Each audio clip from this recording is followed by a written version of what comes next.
I wrote up a little pep talk, just your standard inspirational, incredibly powerful and moving speech.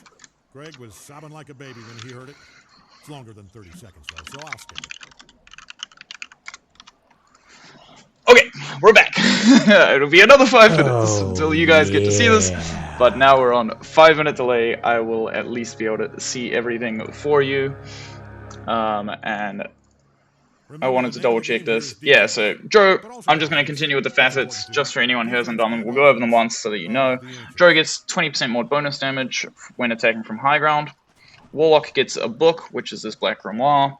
And every kill or assist she gets 1 charge. You can turn those charges into experience later on. Snapfire has full bore, so you have a very, very skinny scatterblast now, but it does a lot. It does a bit more damage and it goes a lot further. And Underlord has Abyssal Horde, so when she casts her Fiend's Gate, little minions will start running around and attacking everyone, similar to the Necro units that you may have seen in the past. Now, let's just quickly do this so that I can not be crazy. We're going to have to enable zoom as well. And we're going to have to show lost it. Wonderful.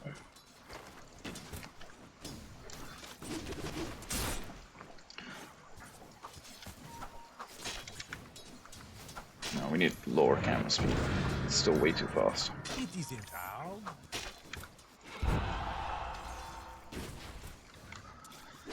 Okay, we got a good battle going in top. 7 CS already on Legion. 4 on the Drow with an even wave coming in. A nice D-ward on the camp though. And mid-wave, Pango pulling ahead in CS already. There's only 1 on Windrunner, so Pango does have just this great ability early on with the shield crash. But there are also some creeps still floating for Windy. Bottom lane, where I've got the Underlord versus the Juggernaut. Pretty even CS so far. Jug still has a few CS floating. And a big look will be at this lane once they hit level 3. As soon as this Juggernaut is level 3, with the double slow from Lich, it can be a very...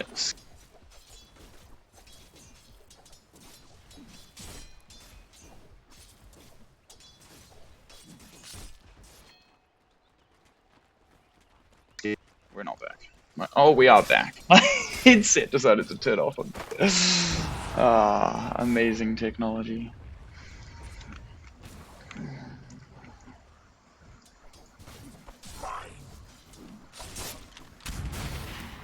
Got some good damage on the Juggernaut there, half health. Lots of CS trading happening. We have a big advantage pulling out in the middle lane though. 17 CS to 6. Magic off to a great start. Something that will, well, I won't say hurt this matchup, but it does make it a little bit different. Braces have recently been changed to no longer give damage. They now give a little bit more health. So in these scenarios, we've got the universal heroes. They don't get as much of a damage advantage from buying the bracer.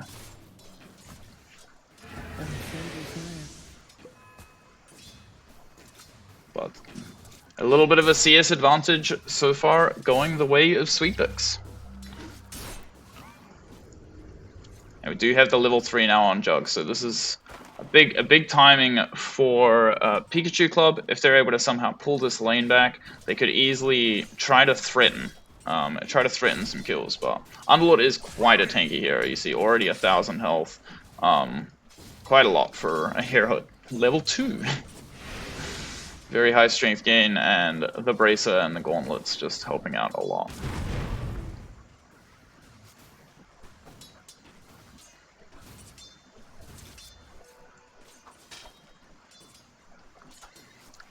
Just as a note, because we're on delay now, we're probably not going to be able to respond to chat, but enjoy. We do have Windy taking the 1 rune, and Magic hasn't gone for the second one, but she's got a bit of a lane shove here going, so as long as she goes somewhat soon, she should be able to get it. Putting a lot of pressure on the Windy. And you've always got that extra reach with the Swashbuckle.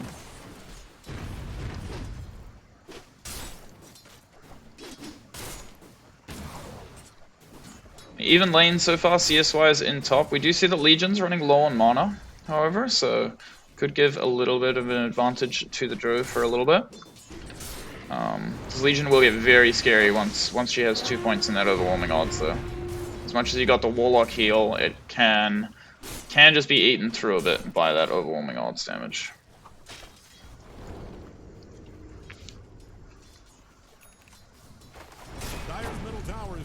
Oh, big CS there with the Firestorm, getting the flag bearer.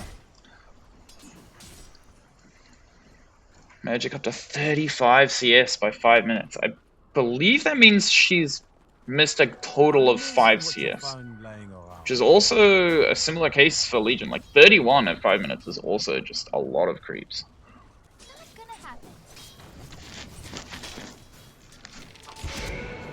Power shot to the face.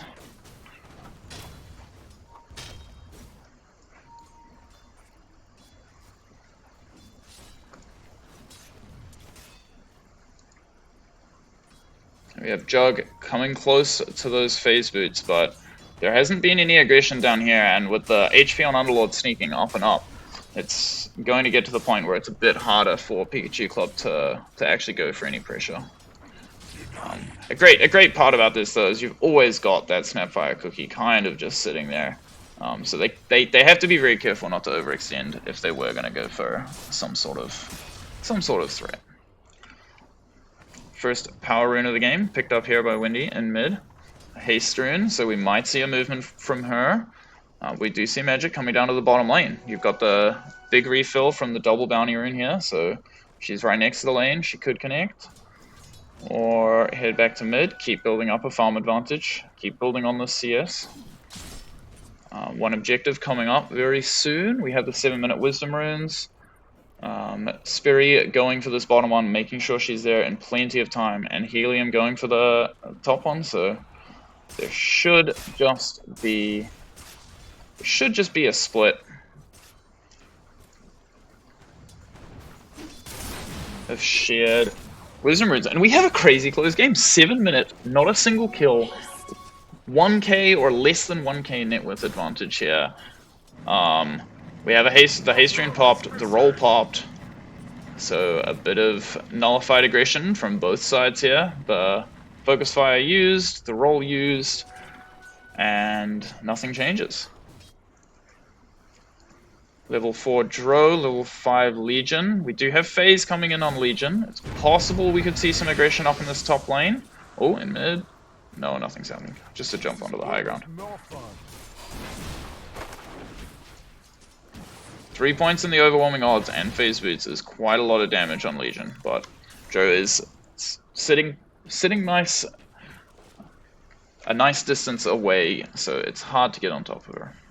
And with that upheaval in the back as well from the Warlock, you're not really going to be able to dive. Oh, I'm alive now! Gosh, wait. 2-minute delay into 5-minute delay just takes a long time.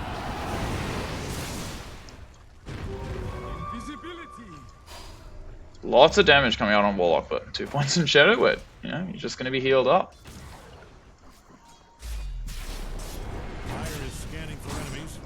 Nice bear, pulling in all the farm bottom. Oh, we have a first blood. I'm bad. Oh, she rotated top and I didn't even see it. First blood on the Jakiro with the movement of the Pango, and there was no Rolling Thunder required, so that's just a clean kill. Was it on the back of... It was on the back of an Invis rune as well. I'm just not expecting anything. I wasn't expecting a kill. Wendy rotating top. They could go for a dive here. They've just got to be careful of TPs. There's no TP on Pango, but there could be a TP from the Snap or someone if they go onto tower. Joe and Warlock are both a little bit forward though, and they have the Jewel. It's going to be a Jewel on Warlock.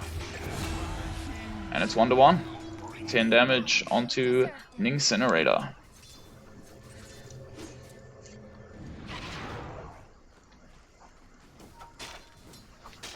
How do I change? No.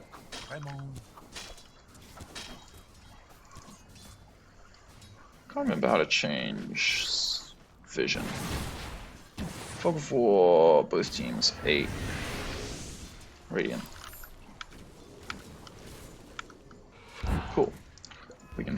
we can play with that later on when it gets sneaky. Magic going for the rotation top, possibly. There's a bounty rune at least to give her a little reset. She does have that roll though. Just gonna have a look at net worths here. Move over a little bit. We do have a very large net worth lead advantage on the Pango, but overall, just on all the cores of Sweetbix as well. And a huge rotation by Sperry. Getting the rune. Can they do this? Can they roll? Chasing down the wind run. The roll is faster. The jump hits, but the roll does not. Windy's low. Underlord TP, that's a kill. Underlord not needed. But the support was offered by Ice Bear, just in case something else came in from Pikachu Club to try to turn the tides. And we're going to be seeing this Echo Saber coming out on the Pango in just 700 gold. That actually increases Pango's damage a lot. You get the double hit, you get the slow, just gives you the ability to follow up all of your little engagements with a little bit more.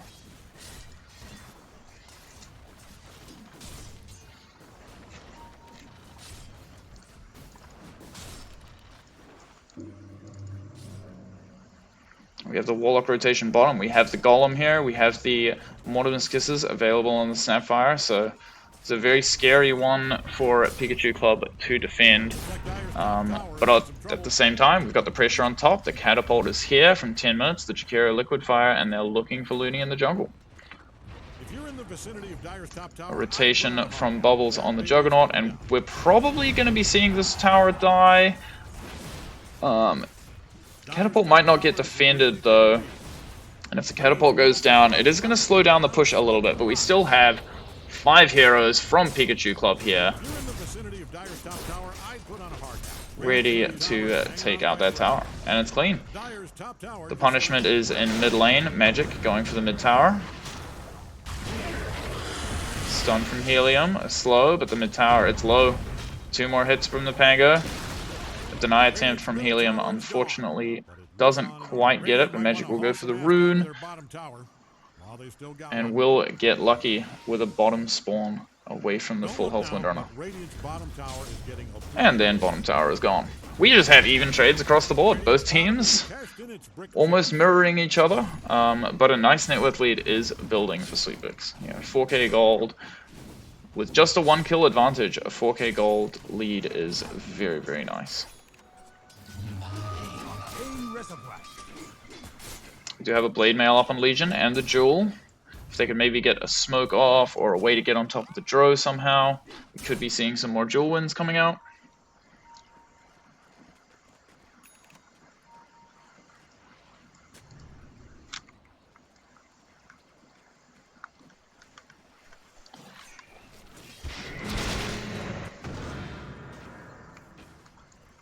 Some Ancienting here from Dro. 1 stack. This is actually so unlucky. I feel like she attacked that and this one guy just decided to sit his ass in the camp and not come out for the stack, but we'll have those Ancients cleared, and it looks like possibly a smoke here for Sweetbix. Either using the Dro or using the Pango's roll after this wave. We have that Golem up, we still have the Mortimer's Kisses as well, so big smoke from Sweetbix. A big fight could be taken here. Magic leading the charge. They might run into Helium, but they could be going for a bigger target, which would be this Legion down bottom. And she is going to go forward for that next wave, so she may not have read this yet. Great rotation from Sweetbix, just on the 14-minute timer. And it's a big kill on Legion. We do have Underlord showing top though. The smoke on the other side from Pikachu Club could catch Ice Bear out. She's going to show on this creep wave. She's not.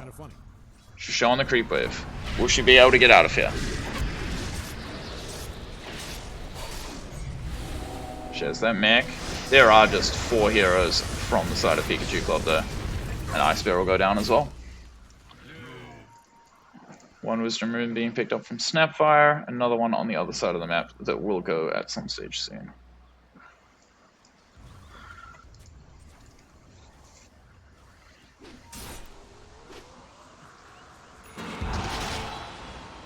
Magic Magic dodges to the low ground. There will be a little bit of a chase, but not enough.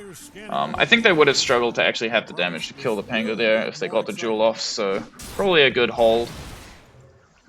Helium is caught though. Magic's in. She has the shield rune. Helium is all alone in this space. And this will actually be another Black Grimoire charge for the Warlock. As long as she stays in range. Or she'll still get the assist for it. Yeah, there we go. A fourth Black Grimoire charge for the Warlock. That's 1000 XP just sitting there. And there's no reason not to just hold it a little bit for now. You don't need the levels unless you're getting like a nice milestone for them or using them for a big fight. Oh, Ice Bear going for the Crimson Guard. We're going to have an early Crimson and Mech. This will actually nullify a lot of Wendy's early damage and Legions. We have the Smoke Top, the Jewel onto the Pango. Half health. They have the Jug ulti if they need. Does it jump to the Catapult? It doesn't. Magic goes down. Huge rotation there from Pikachu Club. Really nice chain spelling as well. They got the Jewel into the Sinister's Gaze. And just managed to run down the Pango. With the Blink coming up on the Incinerator also very, very soon. Only 500 gold. I mean, we've seen that they can kill even a Pango with a Shield Rune, but Legion with a Windy, Legion with a Lich, Legion with a Jakiro. Very, very, very scary situation, situation once that Blink is up. So Sweetbix trying to take charge. We've got the catch on the Lich. And another Black Grimoire charge. It's just trades back and forth. This team's going 1 kill for 1 kill. Nice smokes across the board. And a 3-5 game at 16 minutes. I feel like so often nowadays in Dota, it's one extreme or the other. Like, you can see 50 kills at this point. But you can also see this, like this happens reasonably often as well, where it's just everyone's farming away, everyone's shoving out the waves, protecting each other, and slowly one team is building a net worth advantage. Which in this case is happening for Sweetbix. Ice Bear looking at the Legion. They have the root. She's in between 3 heroes though. The Focus Fire comes out. They're targeting the mech carrier though. Nice cookie. The roll comes in. Ice Bear lives. Half health. Can Magic connect? No. Just a defensive one. Just protecting Ice Bear. Both teams escape. Bubbles going for the Maelstrom into Ags. Also, oh my gosh, the re-edition of the Iron Talon has come back, and come back stronger. 20 attack speed as well, and it works on Ancients. For anyone who didn't know, it works on Ancients, so you can just eat 80% of an Ancient's health as soon as you get there. Giving the ability for just anyone to farm. We have the jump in mid though, the Golem, the Windrunner's out. They get this slow a little bit, the Jewel onto the Pango. Do they have the follow-up? The Chain Frost goes on the Warlock, jumps to the Pango, half stun, half health. Legion goes down. Magic cutting it really close. Bubbles doesn't quite get the damage in time though. Ice Bear gets a catch on the Lich. That's 2 kills for Sweetbix. Big team fight. The Golem doing so much work there. The pit in the middle of everything, and Magic just tanking it through it all. Actually, another note, Little Egg lives as well. She got targeted there at the start and just pulls out on 100 HP. And Looney was off in the jungle, building her Drow net worth, just as your Drows do, almost at that Manta, and it's very possible that with the Manta, we actually start seeing the Drow into fights. It gives her that little bit of extra protection, a purge for all the slows, or a way to disjoint, say, like a shackle shot from the Windy, or make it difficult to get jeweled. So we could be seeing Drow start entering fights somewhat soon.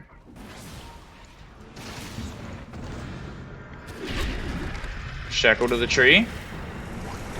Windy gets the wind run. Will the roll catch? Pango's coming. Ice Bath to block them off. Doesn't connect. But Sweetbix backs out again.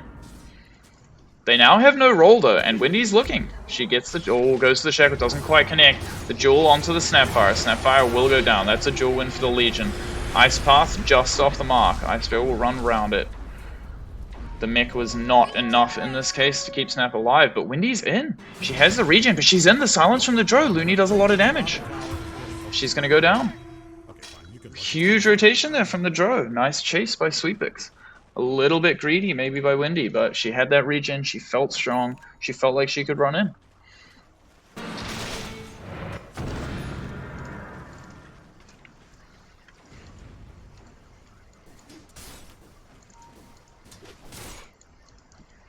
Ice Bear pings out the ward. Wait, is the ward blocking a camp? No. She does ping out the ward though. She may have spotted it.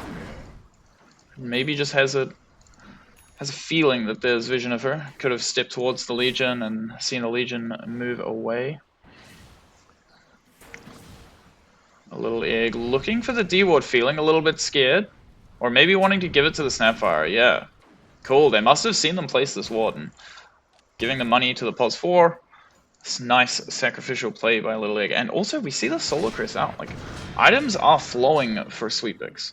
If we look on the other side, we've got Lich going for this 4-staff. Not quite there yet, but is looking at the Tormentor. And also Jakiro going for another 4-staff, just to help people get out of these pits, get away from the Warlock slow, the Dro slow, the roll, just everything. 4-staff is a great choice this game for the Radiant.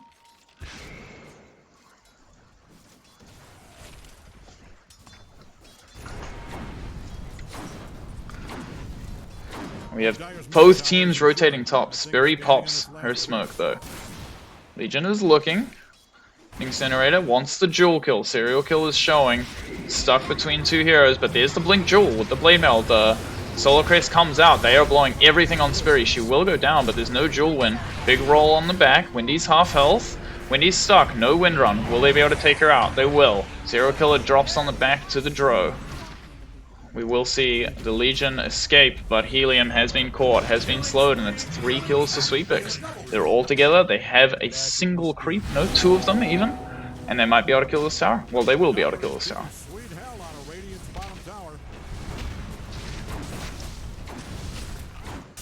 Bottom lane, we've got the Legion TP it out of top, sent it to bottom, is going towards that Ags, makes her magic immune for the duration of Jewel, which will have a big impact against all the spell damage on Sweetbix.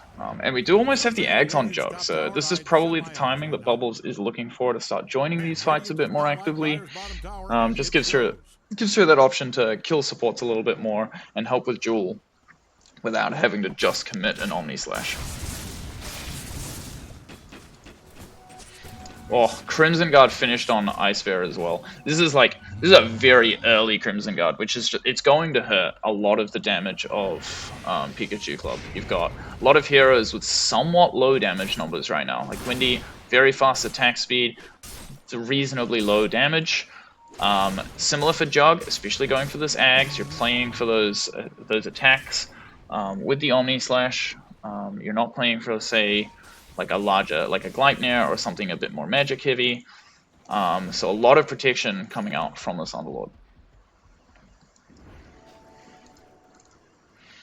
And is this a 4-staff finished on snap? It is, and a Tormentor is going to be going the way of Sweetbix. Grouping up, getting that shard for the team. You probably want it to go on your Warlock here, but Snapfire is also really, really good shard. They're in a great spot here with both supports having just amazing shards.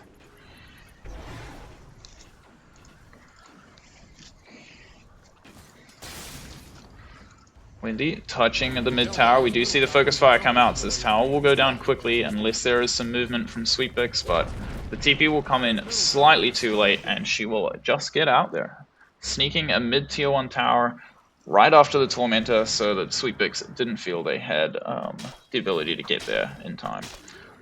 And Magic she is so farmed. You've got the Echo Saber, the Lincolns just to stop the dual initiation on her, and almost finished an Ags as well, which lowers the cooldown of your Shield Crash, gives you the Swashbuckle hits every time you cast Shield Crash in your Rolling Thunder, just increases your damage by a lot. So we'll be seeing that coming out soon.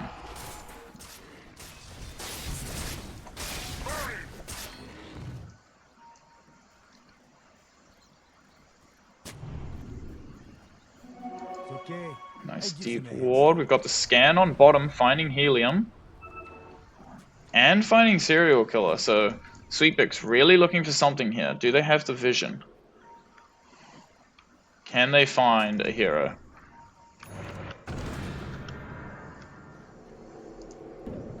Oh, they just missed it. They didn't see. They could look at Roshan, but Roshan is moving in 10 seconds. It's going top. And what do we have top? We've got the entire other team up here. They're ready.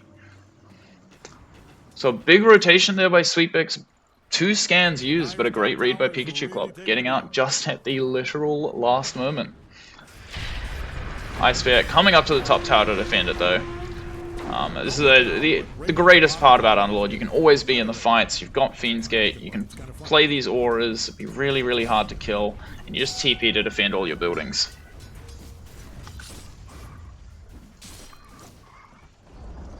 Radiant's bottom tower is a pile of dust and gravel. Oh, they found Ice Bear. They didn't get the vision? The blink is in, the Crimson Guard's out. They're not going to get it.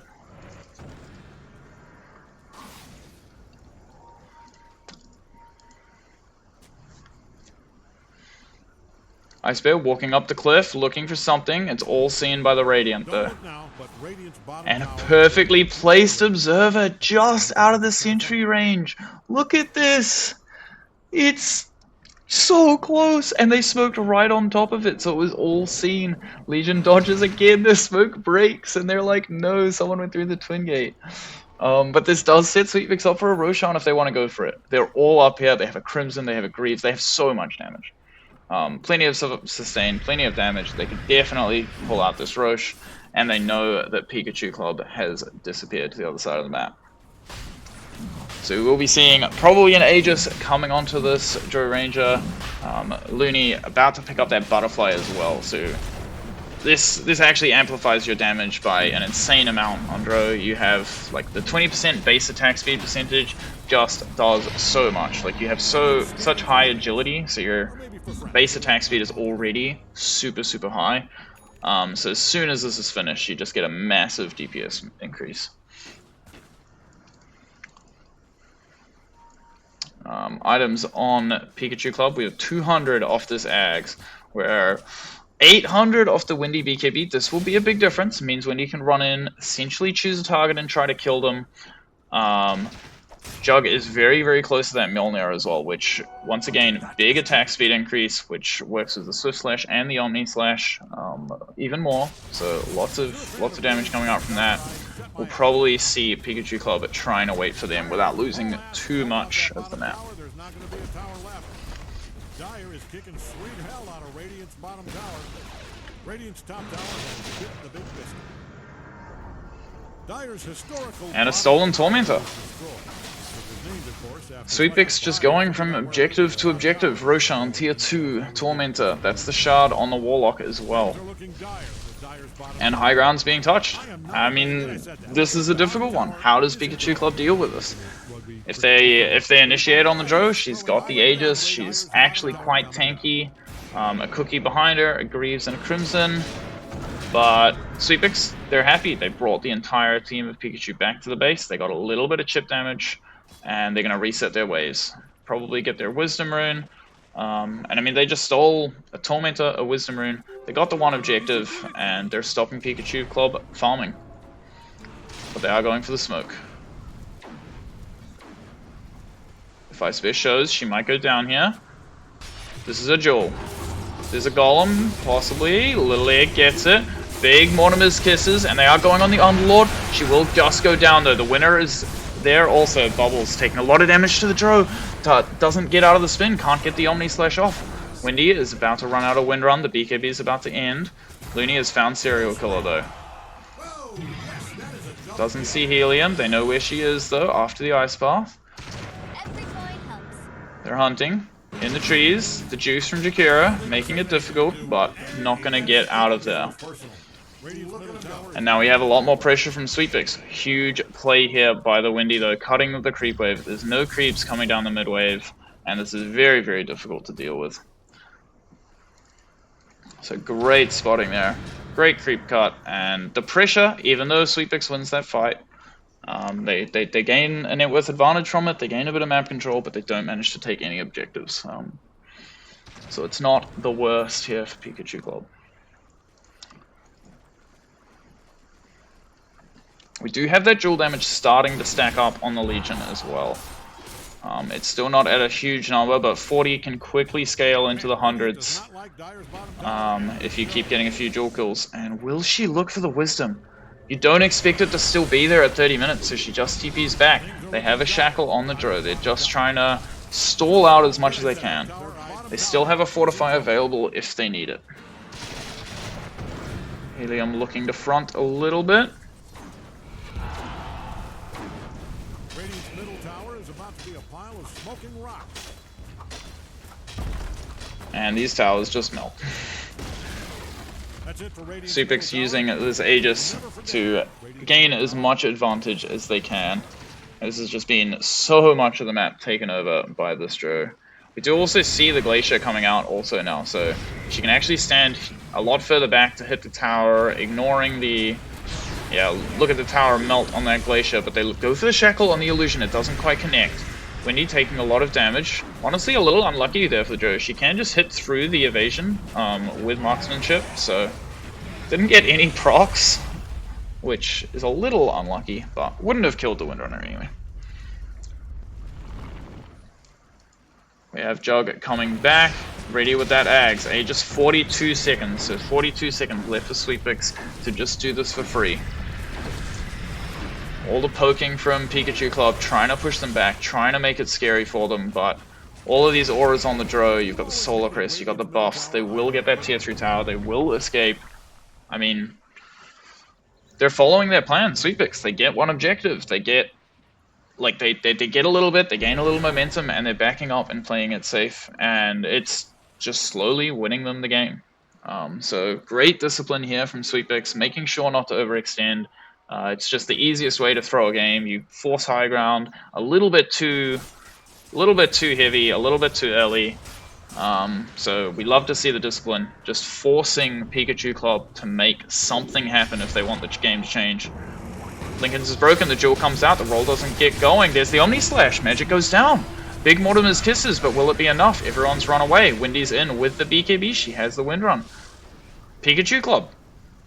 They get magic. That's a big kill. That was 1,600 gold, 1,357 gold for the team, minus 460. This is a 2k gold swing. Like it's not the biggest, but it's a 2k gold swing. It gives them a bit of time to take some map control, kill some wards, shove some waves, and help them build towards that next item that just might help them overcome what Sweetpix has right now.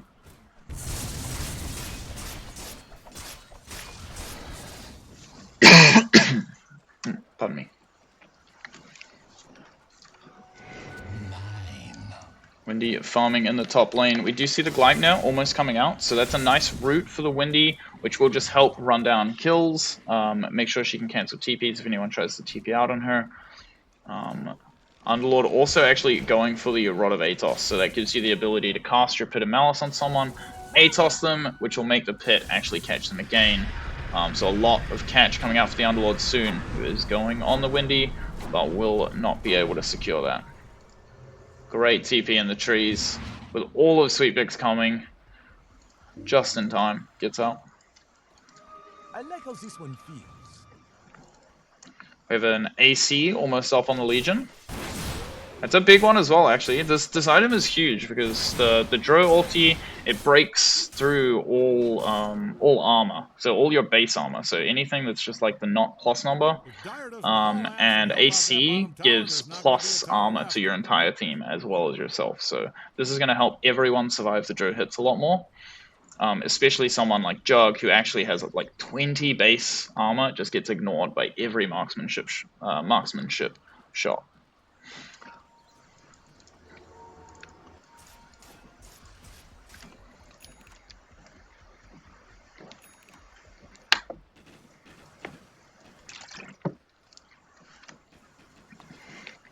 We have a Basher coming out soon on the Pango as well.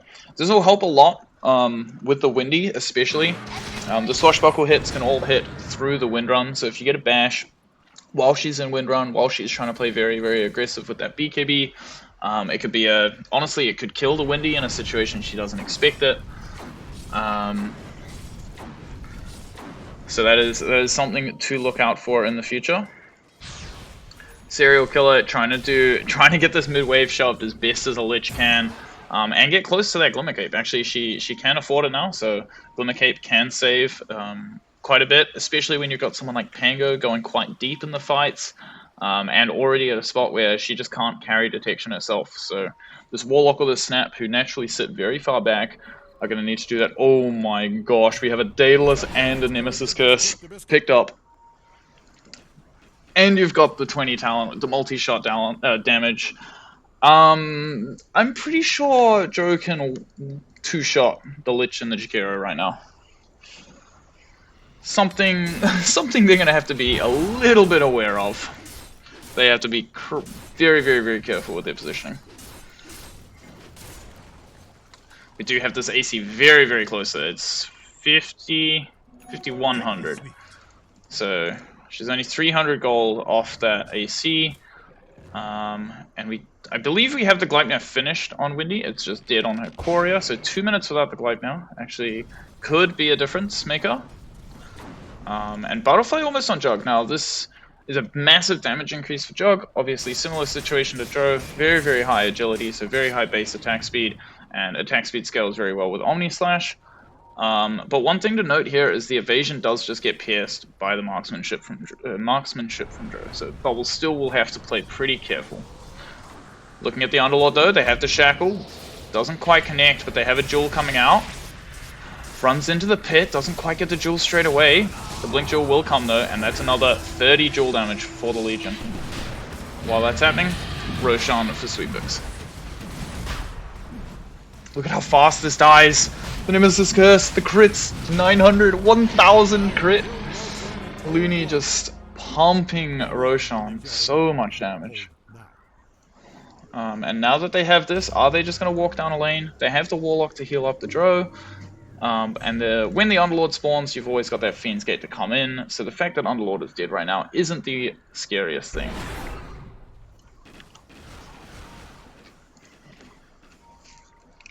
They see Bubbles. Great ward. Big rainbow TPs from Sweetbix. Will they actually be able to catch Bubbles? They can do it with the Drow Silence. He doesn't. Jug's caught. And just did. Oh, that's one crit, one shield crash. Jug is dead. And that's what she has to be afraid of. This Drow Silence, like, just always can catch her out. With no purge. And there's going to be a roll on the Jakiro. Maybe on Serial Killer as well. They both go down. So there's 3 kills to Sweetbix. High ground is a probability. You've got this creep wave just sitting in mid. Ice Bears come in to shove this top wave out as well. So you got the little Necronomicon books just taking out this tower, doing a reasonable amount of damage. Mid-Rack's going down also. We want to see a Fortify come out from Radiant there. If you remember, it's now moved to when your first melee barracks changes, you get the refresh.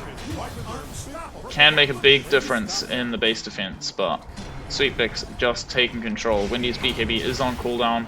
She has that Gleipnir on her Courier, so we'll see that coming out straight away. And a Dust coming out for the Legion, preparing for the Glimmer Cape on the Warlock. Legion caught. Spells don't quite hit. Legion's getting out. Windy's going to get out as well. Wasn't a crit from the Drow. If that was a crit, Windy would have died. Always looking for these little pieces. But this is the third Rax. Pikachu has to try something. They go with the Ice Bath. The Windy's coming in. No BKB, but they have the Shackle. They have the Power Shot. The spin from the Juggernaut. Will it be enough? No Omni. Omni doesn't quite come out. The Silence, the roll from Magic just clips. And the Legion will go down to the Drow. She will burn to the Macropyre and the Windy. But in comes the Aegis.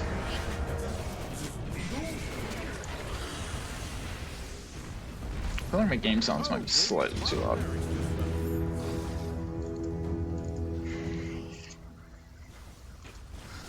I mean, this is probably game 1 here for Sweetbix.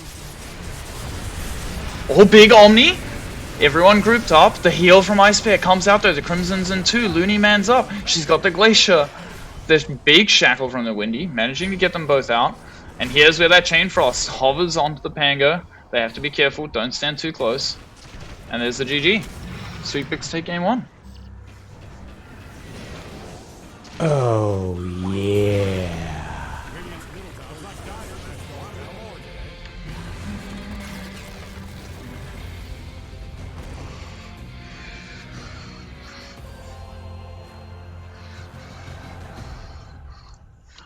I'm going to bring you guys back to my beautiful face while we set up the next lobby. Hopefully it won't be too long. I don't believe they are... I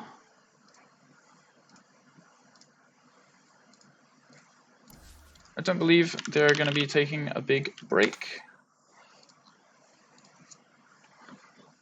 So we should be back with you soon. But huge game there by Sweetbix. Just a slow start for both teams. Not very many kills in the early stages of the game.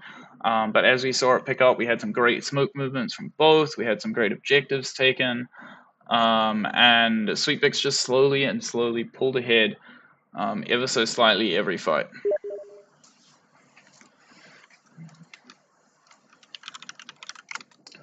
Bum, bum, bum, bum.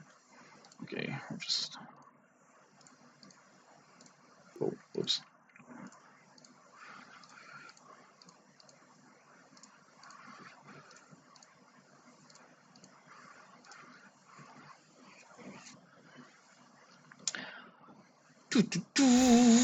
We're just sorting out the new lobby now.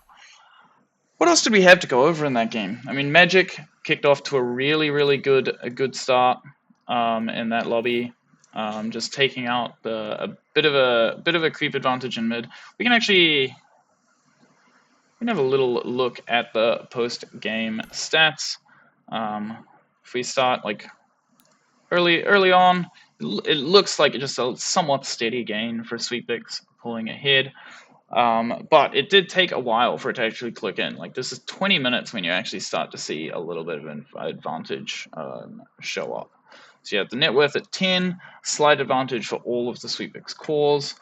So we'll probably be looking for this to be the big change for Pikachu Club. They'll probably be a little bit more focused on their laning stage, trying to pick slightly stronger lanes if they can, try to get some nicer matchups and lead into that 15-minute mark on a more even term. But there was just like some good rotations from both teams. We saw a bunch of times where it was one kill on the bottom side of the map for one team and a kill on the top side of the map for the other. Many times where Pikachu Club was just escaping at the last second, like going through the way gates. So nice map reads by everyone. And yeah, we will be live with a new game shortly. It looks like the teams want a 5-minute break. And I still need to find a couple of players. Who are we missing? I will sing to you, because that's kind of what I do.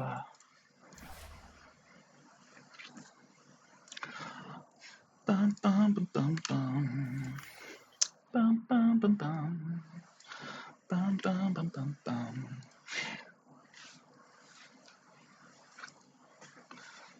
Do we have a best of 3 thing? Who won the toss last game? Oh, these are the things we're meant to remember. I believe Sweetbix won the toss.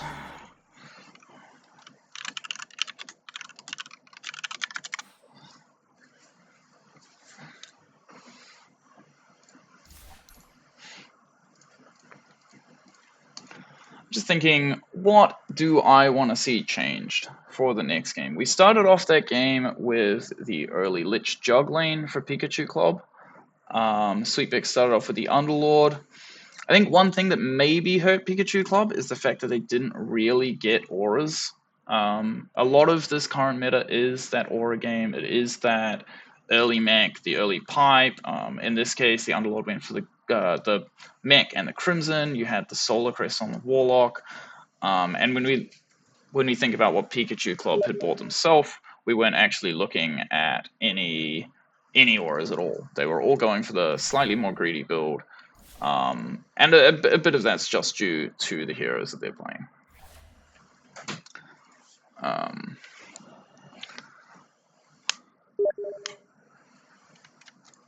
Bum, ba, da, bum, bum.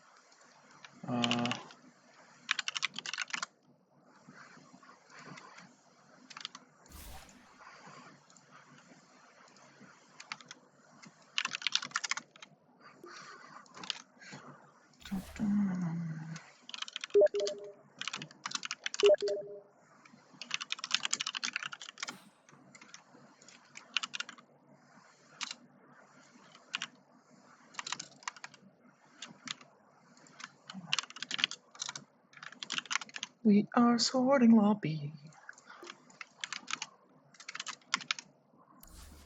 Get the washing done. Oh, can you hear the washing? It's great. The greatest part about living here, we got the garage set up. You know, there's me and the flatmates. They've all run away because they're scared of the camera, but we get to just chill here. Everything's good. Like, you know, nighttime gaming. It's just a vibe. It's just a vibe. Winners get ripped. Oh, answering questions on a 5-minute delay. Oh my gosh, no, I can't. It feels so weird. Winners get Red Bull right. I have no idea. Winners are whoever wins the series is the New Zealand women's team going for this year, I believe, or at least for the GEG event coming up. Real Arcadian can answer any questions for sure. Can we get a laundry review? Yikes.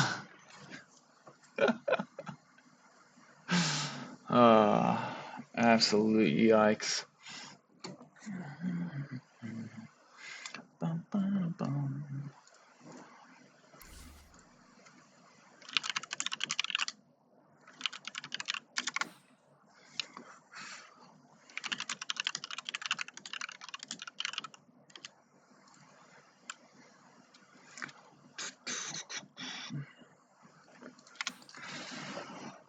Oh, what else do we want to see change in the next game?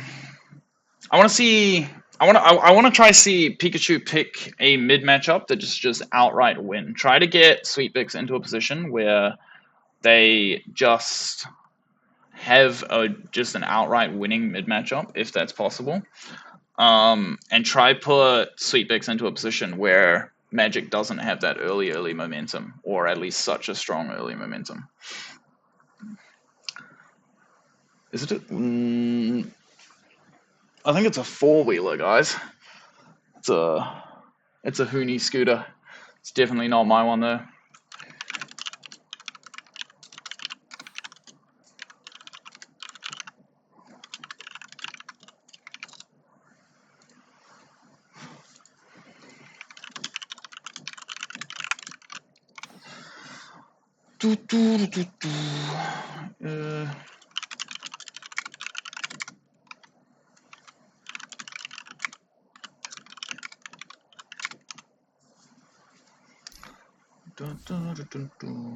We swap the teams. Don't accidentally click the balance shuffle button.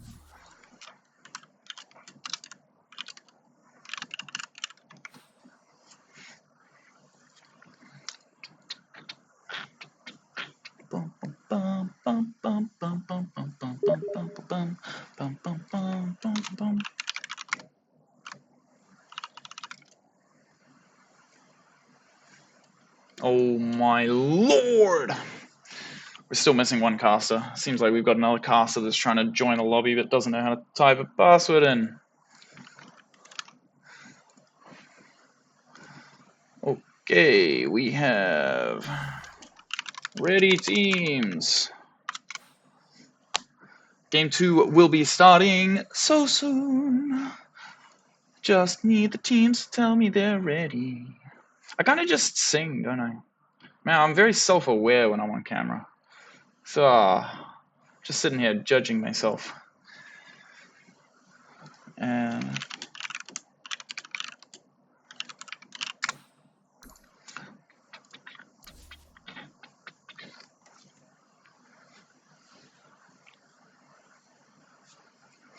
oh, I see you guys talking about the Olympics announcements. Did they actually announce exactly what games were going to be played?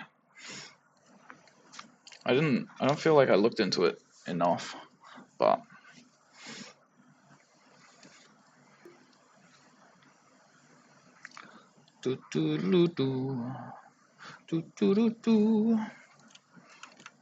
teams ready.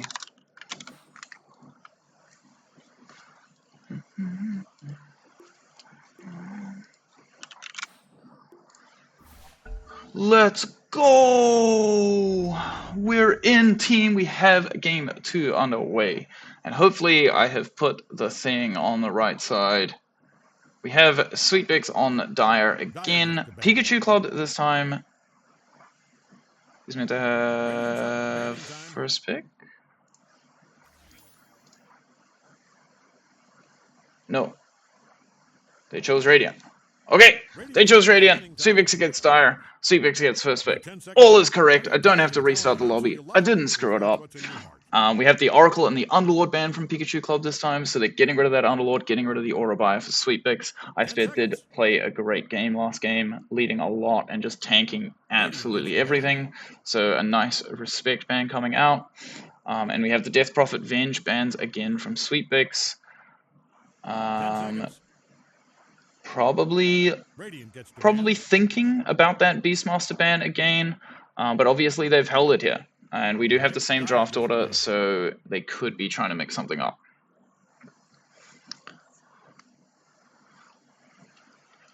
Ten seconds, just long enough to regret every choice you've made if you hurry. 5 seconds. 4, 3. Oh, I can't help but see you guys talking about my garage. Oh my. Okay, we do get the Beastmaster ban out from Sweet Bix again.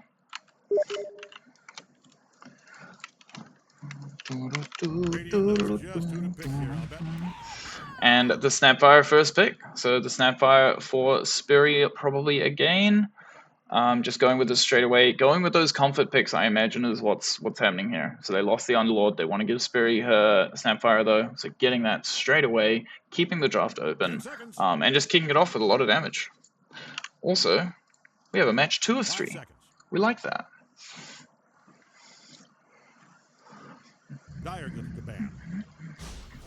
The Sand King from Pikachu Club, taking it before it gets banned. Great pick. Whoa, I got a sub. Thank you, Maggie. Sand King, super good hero right now. With the change to, like, with the new ability, your new E, you essentially get to cast Caustic on the ground, so it affects all the units that you hit, because it does a little bonus damage. And once you max it out, you can just insta-kill waves. So you have a lot more aggressive potential with the Sand King. A bit more control about when you have to use your invis to shove waves and whatnot. So it gives Sand King just a bit more playability. It can play mid, it can play offlane. So a little bit of flexibility here from Pikachu Club as well. I would imagine they'll be playing it offlane, but it can definitely go into the mid lane and just be an absolute monster of a farmer.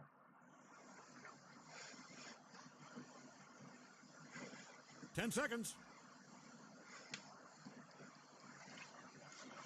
5 seconds.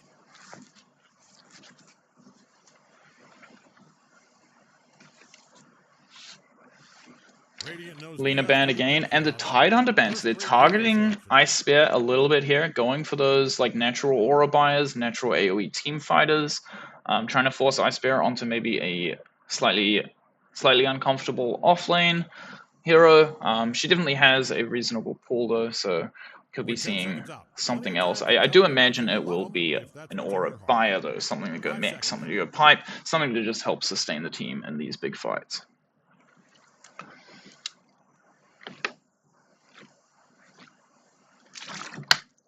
Dyer's choice.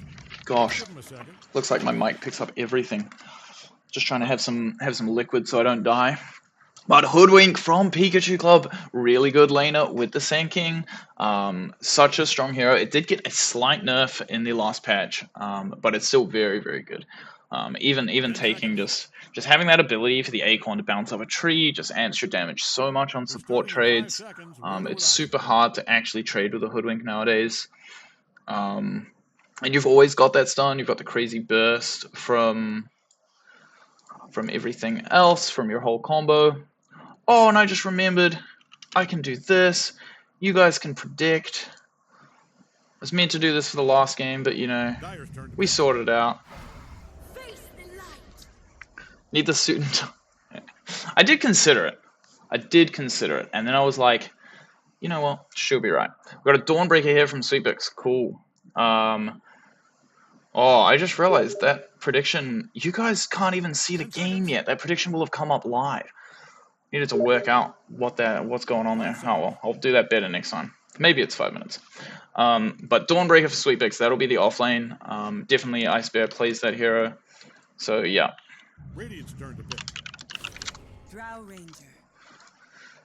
And the Drow for Looney again. Picking it up a little bit earlier this time, so they're not waiting for that 18 pick. They're not giving Pikachu Club the ability to deny pick it, possibly. And they want to leave their draft a little bit open again. 10 seconds. This means they're leaving one of their support picks for later, or 5 seconds. possibly flexing the Dawn to support. But I would be a little surprised by that. I imagine a Little Egg will be back on something like her Warlock that she has just played so much. Radiant's turn to pick. Shadow Demon for Pikachu Club. Great save hero. Works well against the Dawn. Works well against the Drow Silence to help people get out. You can easily save from about 4 kisses with the Snapfire as well. So a great protection hero there for Pikachu Club. Also, it does work really well versus a bunch of the auras. All of those buffs that you kill your allies, when you've got that Shadow Demon ulti on them, you know, everything just gets purged straight away. So Shadow Demon with the constant purge does add a nice level of aggression to your draft.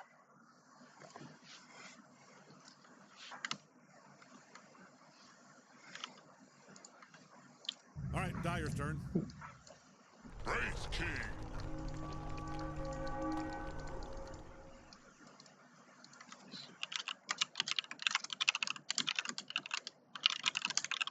All right, Dyer gets the ban. Man stands ready.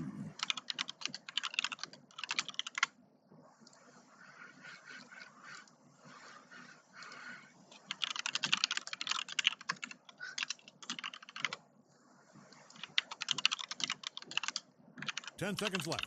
Well, 8 now.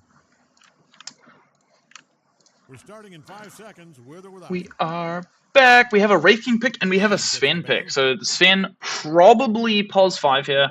I mean, almost definitely pos 5 because you've got that the Drow that will be taking the pos 1 role. Unless for some reason Magic takes it mid, but I don't really see that happening. So we're probably looking at a pos 5 Sven, pos 4 Snapfire, offlane Dawn, and a carry Drow here for Sweetbix, with Pikachu Club having the Wraith King pos 1, Sand King offlane, Hoodwink pos 4, Shadow Demon pos 5, and both teams still just requiring that mid, similar to the last game.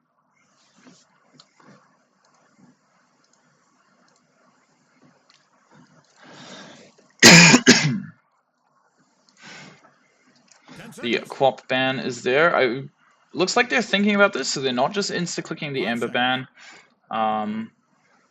Ember is one of Magic's absolute classic mid laners, but they might just be considering that Pango. She just did so much work on the Pango last game. It's really hard to, you know, ignore that.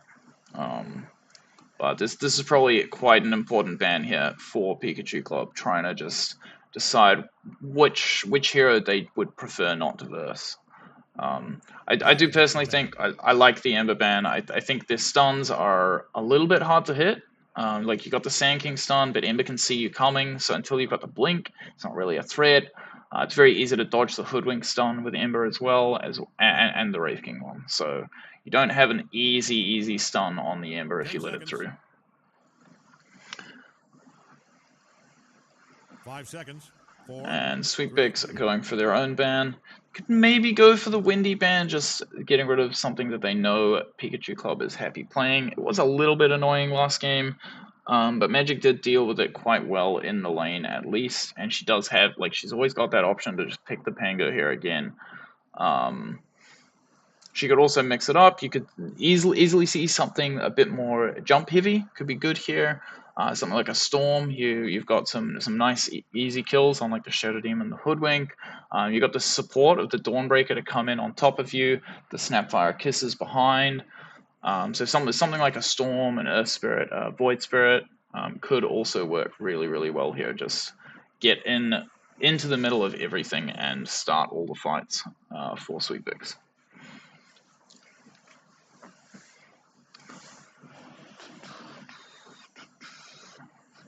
They do have to ban for this though. Putting a lot of time into thinking about this ban.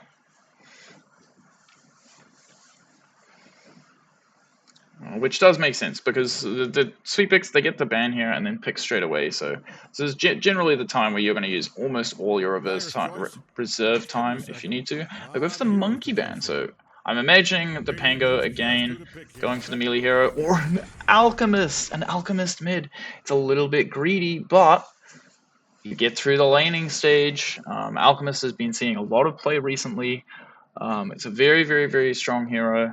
It can play quite quick as well. Like you get that Radiance, you start farming up a Storm, you get an early Blink Dagger after, and you can start to move around and go for lots of kills. And we did see last game, it was quite a slow game, very few kills. The aggression started coming in after those tier 1 towers died, around the 12-15 minute mark, and if you're not putting pressure on Alchemist by 12-15 minutes, then she's just going to be huge. Like that is how Alch works. So this could be Sweet Bix looking at the game and just being like, they want to farm? Well, we'll take the farm battle. Like Sand King wants to get to that Bloodstone, Wraith King wants to get to an Armlet, maybe a Radiance of his own, and we could just be seeing Alch pull crazy amounts of money.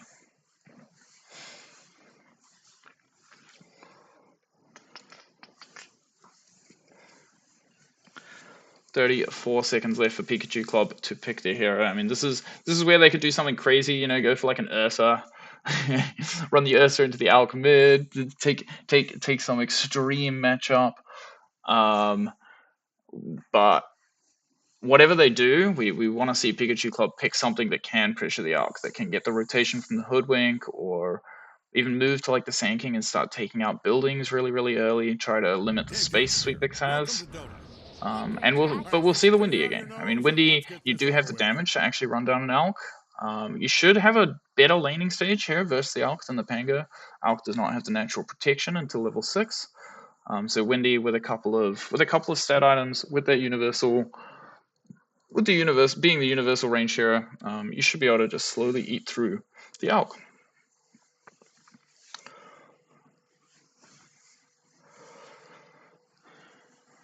Do we see anything weird with the facets here? Everything looks very standard. We got the full bore on the Snapfire again, vantage point on the Drow again, keeping things the same. We got the heavy plate on the Sven, so I guess a big note here is this is the support talent. It gives a shield to everyone on your team. Whereas if you're playing Pulse 1 Sven, you don't really want to go for the shield, you want to go for the damage. And Alchemist taking the seed money, just starting with an extra 250 gold, helping you come to lane with a few extra stats. If you want to go for that bottle, I believe Alch does go for bottle in mid. It's generally not played mid, but I imagine you would want to get a few stats, save for your bottle quickly, and you'd be able to just spam that acid spray, spam the unstable concoction, keep the Windy away from you by just constantly shoving the lane, looking for some jungle stacks, and looking for a really, really fast Radiance time.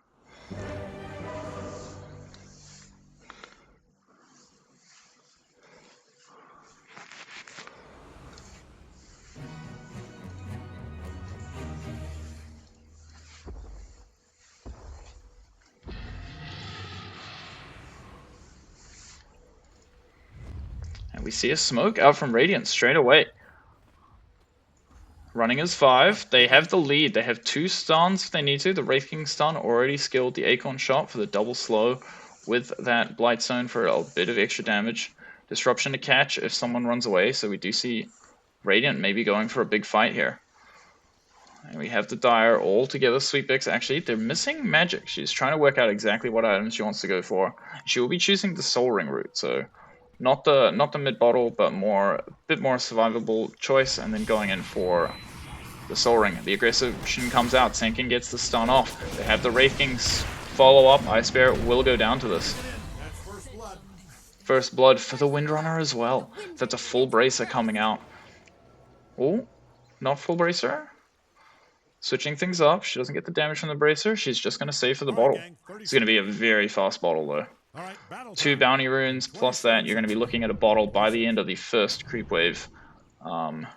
Did she see that? No, not quite. Not quite. Looney playing it so safe, just sitting at that tier 2. Very afraid of them going for more. And it will be a 2-for-2 bounty rune split. Ancient killers? Let's kill some ancients.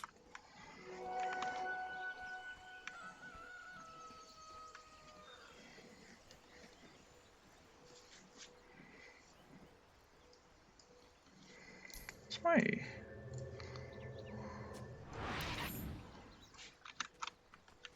Oh, yeah, no, that's gross. This is right. Cool.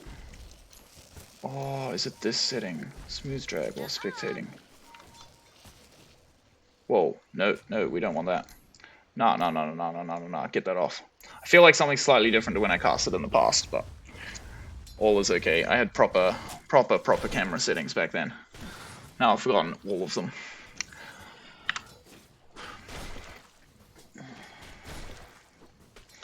We have a nice even first wave in mid, 3 CS for Windy, 3 CS for Alk.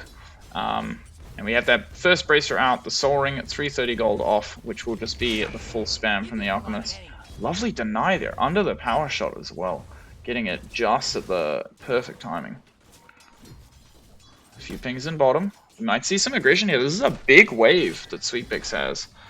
We could see them try push Bubbles onto tower and try to make her miss a few last hits with the pressure of so many creeps, but we will see a bit of a static wave. The range creep deny goes to Bubbles. Nicely done. Ward coming out on the cliff, keeping tabs on the pull if they go for anything. Aggression in top though, there's the stun. Do they have the sentry? There is a sentry on a little egg, but hesitant to put it down straight away. Maybe they don't want to commit for that kill on the Sanking, which would be fair because the creep wave is already coming at them. And your range heroes under tower are not the most friendly heroes. Like, you take so much damage from these creeps. You don't want to be tanking them while fighting. Nice harass there by Hoodwink. Just a little, we didn't see it, but the Acorn shot, just 200 damage, just like that.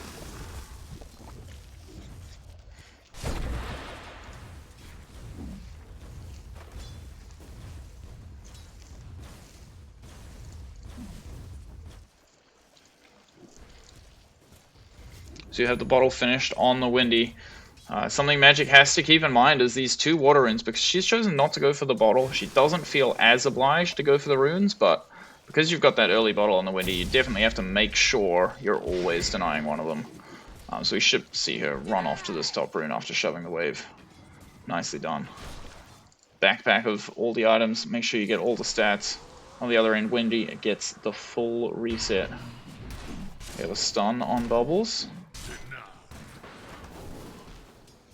Once again, quite even CS trade across the board. Dawn and Wraith King both on 7 CS. In the mid lane, Alk is slightly ahead and now has her first stack. And what a wonderful camp to get as well. You get those hill trolls, which for a lot of heroes kind of suck because they spawn those little skeletons. But for an Alchemist, that is Greevil's greed money. So an Alchemist, absolutely happy with that stack. 3 creeps plus 3 extras. Magic getting a little bit low. Struggling to spam the Soul Ring just because she's a little bit worried about her health. But with the constant acid spray spam, the wave is pushed in.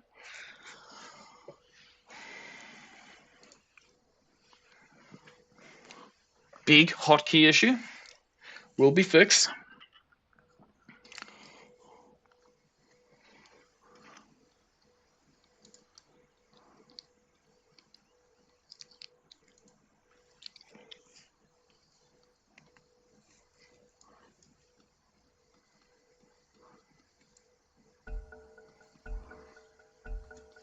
Hey, look who's back. Looking at this top wave, because there is quite a big wave here for Pikachu Club. It looks like they could be able to push this in, but the multi-shot from Dro, just shoving it out a bit. A bit of aggression, Sven and Dro. Helium taking a lot of damage, but there's the stun. Looney, half health. No tangos left, but 5 on the Sven. They will be fine. There will be shared tree eating in this top lane, and Looney will get to reset her health. We have the 2 water runes spawning again. So same situation for mid. Magic's now gone and got her. Oh, she actually farmed a little bit. I I think that was just an acid spray, so she probably farmed the whole camp and got the stack there. Just pushing up her CS a little bit.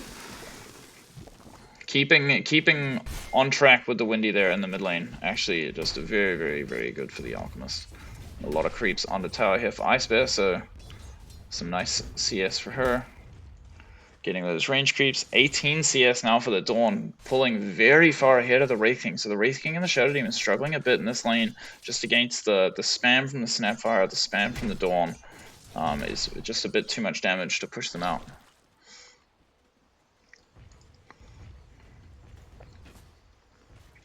See a bit of aggression here, but a little egg just chilling on full health, has 2 points in that Warcry, and just knows that if they go on her, she is feeling it very tanky. Another stack for Magic. She's making sure to just get it every single minute while holding a reasonable CS, but Wendy almost at their treads, almost at level 6. We could see Wendy go for a rotation at that level 6 mark. Or maybe even just on the 6-minute rune. That's a very standard rotation to go for. You get an Invis, you get a Haste, you get a DD, just anything that can help you go for a quick, easy kill on the side lanes.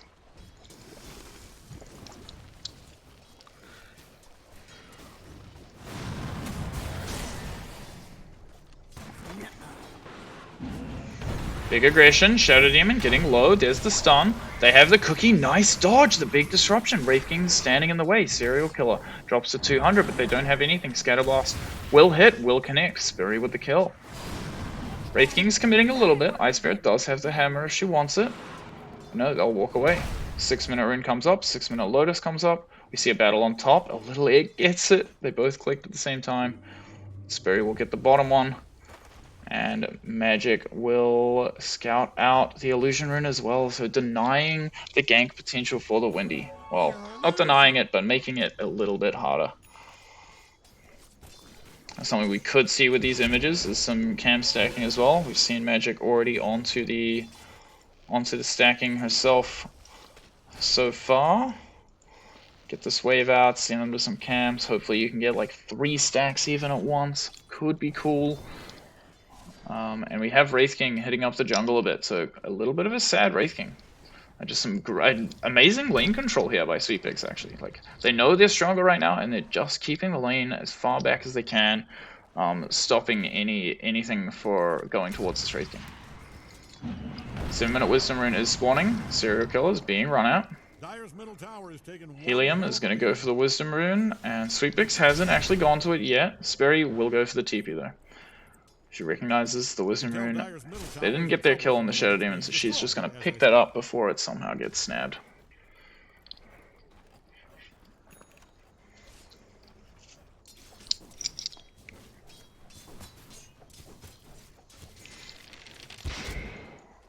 Nope.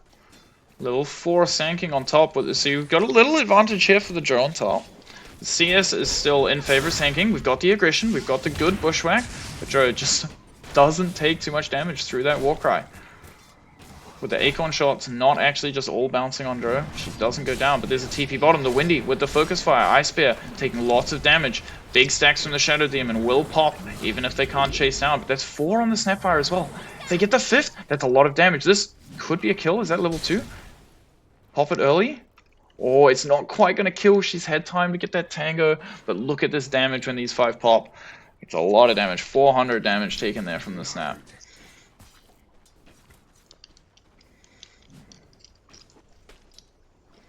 Every coin helps.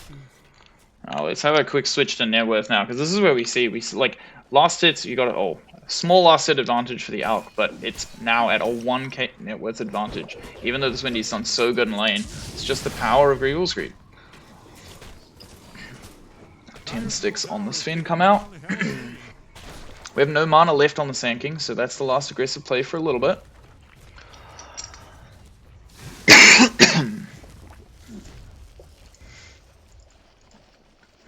Shield Rune on the Windy. Very, very strong. Could go for a dive here, maybe. Like, if Alk returns, doesn't notice the Shield Rune, it could be hard to actually turn that. You don't have the level 6 on the Dawn, or you're about to. That's 3 experience off level 6 on the Dawn. But we might see a tower dive here. We might see a focus fire. She has the shield rune if she needs it. It is hard to eat through the Alk with that ulti. Just actually so much health. 70 HP regen per second is kind of nuts. Even through that focus fire, she just does not care. So, Alk just hitting the creeps in the face of the focus fire. We have a dive on bottom, the hammer missed. Great dodge by the Shadow Demon. Will bubbles go down? A big cookie gets in. Wraith King goes down. They have a Celestial Hammer in 3 as well, but they're not going to go for the dive. They're not going to commit. On top lane, we have the stun, we have the silence. Sand King gets low. They don't have the multi-shot. 1 second. Will it be enough? The Dawn ulti! Doesn't quite get it. Do they get the hammer? No! Good dodge. Binding Incinerator. Ice Bear is now in. There's no ulti. The Windy comes up. They're looking. It's daytime. They see the whole map. 20 HP. The slow. Will it be enough? Helium goes to the snipe. The block by a little egg. But the shackle. Big shackle there by the Windy. They get the click, but it's not enough. Oh, the good power shot comes through. Will Windy be caught though? No Windrun. The slow from Looney can come out. Need 1 Frost Arrow. And they will get that trade. Some cool plays there. That block on the snap, on the Hoodwink ult by the Sven, forcing them to dive in. And there's the tips. Look at the tips flowing in from Sweetpix. Just forcing that slight overcommitment.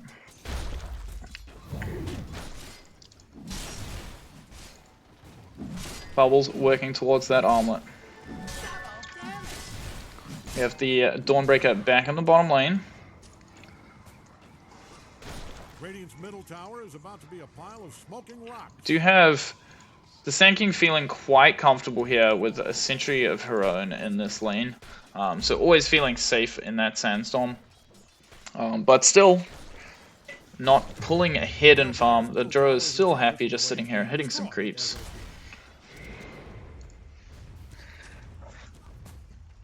And Windy just really looking to get damage on this tower, really looking to force this Alchemist constantly back from lane, not letting her just sit in the jungle, but as much as she's doing that, she hasn't quite gotten through the tower yet, and Magic is 300 gold off a Radiance. This is a 12-minute Radiance when no one else in this game really is in a spot to just absolutely flash farm, so this is scary. Like this snowballs. This snowballs crazy. As soon as this Radiance is online, your CS just goes through the roof. Your jungling goes through the roof. And if Pikachu Club can't work out a way to actually pressure Magic and push her and go for like a couple of kills, get a couple of towers, this is just going to be the Alchemist show. Looks like Dire's top tower is in some trouble. Rotation from both supports though top. We got both level 6s here ready and waiting. Looks like they want to get Looney, but she's playing so safe. She runs this creep all the way back. She can feel it. TP on bottom though. The Warcry is being used. The Windy is in. They have the focus fire. The stun goes out. Dawn jumps in. Dawn does have ulti. The kisses! Windy's dropping low. 180 health. The kisses don't quite reach. They're from just too far away. A huge shackle there though. And everything's disengaged. But that is your mid-hero teleporting down bottom and not actually getting the kill that she probably wanted there. A nice stack here for the Dawn. Alchemist has those Radiance, and this is where we just keep tabs on this net worth. It's 8,200, a 3k advantage over the Sand King currently, but this is just gonna skyrocket. But Radiant's bottom tower is getting obliterated. Okay, fine, you can look. It's kind of funny. Dire's top tower is really taking a beating. Looney in the jungle, finishing that Dragon Lance up. Got the Sand King on way to Bloodstone. Now, Sand King is actually getting kind of close to this Bloodstone. Bloodstone is a huge buff for the Sand King once you get it. You're just the AoE of everything is bigger. You have a lot of spell lifesteal, so you are actually hard to bring down. And even though this Alki will have lots of items, Alki does naturally do a little bit less damage than other heroes with the same amount of items. So Sand King will be in a spot for quite a while where it's hard to kill her. Something that Sweetpix will have to respect a little bit. Make sure they're not diving too deep. Make sure they're careful with how they engage. They need it to be clean to make sure they'll kill the Bloodstone Sand King. 14-minute experience. Berries onto it with the stack as well. Will this do? Yes, perfect. Don't look now, but Radiant's bottom tower. 14-minute XP rune is still here, so that's another boost that Pikachu Club can claim a bit later. You're in the vicinity of Dire's top tower. We have a Shackle in mid, a regen picked up from Windy, but there's the stun. Here's the TP from Alk, scaring off the Windy. You can look, it's kind of funny. Just some great rotations here from Sweetbix as well, making sure that Windy is not racking up too many kills. She's done a great job getting 3, but with all the reactions from Sweetbix coming out, these focus fires just aren't quite getting the kills over the line. We have a Blade Mail hit, Dawnbreaker as well. A little bit of a slightly less purchase item on Dawn, but makes a lot of sense this game. You've got the Sand King, you've got the Windy, you've got the Hoodwink. Heroes that are all, well, especially the Windy and the Hoodwink, kind of squishy and have a lot of quick damage. So the Blade Mail can actually end up getting you kills. And we have the Blink reveal here from Alk, but it won't be shown. Actually, they probably see. I think they saw there just in the daytime, just before it turned. And they just missed that smoke. But we do have the Blink on Alchemist, so Magic looking to get active. They're looking for the Sand King. She's so close to that Bloodstone. This would be a perfect time to get the kill. The Incinerator just wants to dodge this one, get her Bloodstone, then feel a lot safer.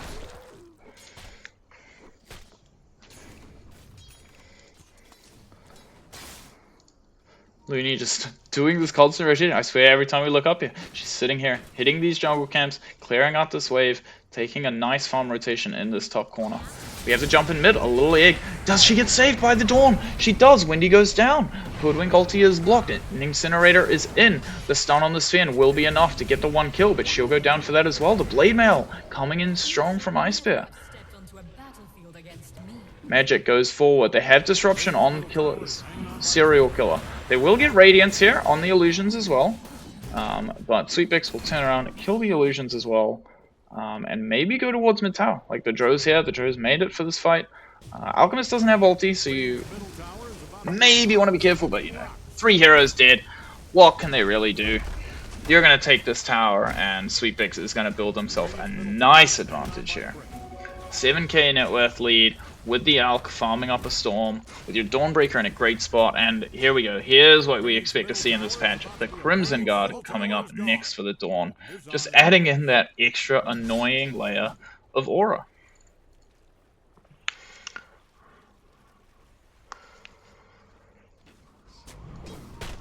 The Bloodstone is up for the Sand King now, though. Now, it wasn't there for that last fight. This is the situation where if Sand King had a Bloodstone in this fight, popping it could easily put Sweetbix in a rough spot. They might slightly miscalculate their damage, slightly overcommit on the Sand King, and you can often just come in clutch with the Bloodstone activation, just clean up a whole bunch of health very, very quickly.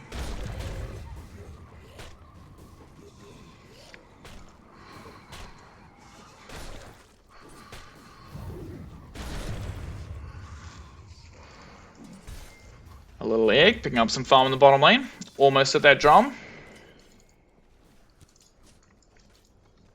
Almost at a BKB on the Alchemist.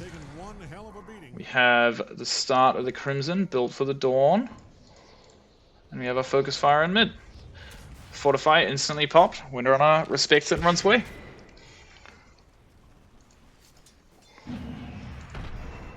Ice Bear. Feel like that was probably a minimap misclick accidentally. Looks like she wanted to kill this wave. Or maybe she was just prepping to get going on the pre-save. Bubbles is starting to come up, but we're looking at still being 4,000 gold off this Radiance here for Bubbles, when Alchemist has had hers online now for almost 6 or just over 6 full minutes. So it's just a huge farm differential here between some of the cores, which will be difficult for Pikachu to overcome. Fat Alk is fat. Gleipnir from the Windy will help them get some kills. We could still see a smoke come out from Pikachu Club with the Sand King, with the 2 spots. Here we go. Look at this. And they can find the Alk. They have this ward in the jungle. If she steps up, but it's a BKB. The timing is unreal. They have to do this perfectly. It has to be Hoodwink stun into the Shackle, Shackle into the Hoodwink stun with a perfectly chained SK stun. Shackle doesn't quite latch. She gets her ulti off. She's been cookied in. The BKB is popped. The concoction comes out. The Dawn ulti is in. Magic's taking a lot of damage, but Wendy's taking more. Wendy goes down. Serial Killer caught on the back. The Sand King is in with that Bloodstone. The ulti looking for it. But will it be enough? It won't. The silence has come out from Looney. Sweetbix will take her down as well. Ice Bear still looking for these supports. But the great save there from Helium, just pulling her off Serial Killer. 2 big kills to Sweetbix. Magic has gone and blinked herself in the trees. We have a Magic Teasy. Lovely cookie there from Spirit. Just helping out the crew. Bubbles still farming away, trying to get to that Radiance. Great D-Ward there by the Sven, picking up the cliff. Drum on the way. Manta almost finished on Dro.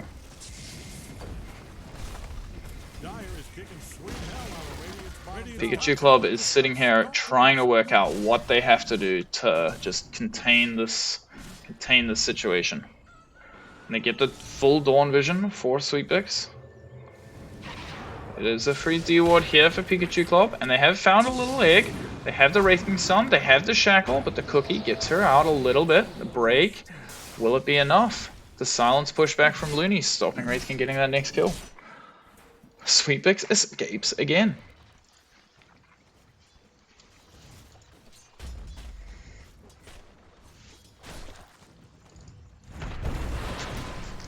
Oh no, Crimson is finished now on the Dawn. Well, it's purchasable, will be on Hero very, very soon. That will actually, once again, just be a huge change of damage in the fights. There is a little bit less right click on Radiant this side, but they still have that Windy going for these focus fire targets, and Crimson is just going to reduce so much damage from those hits.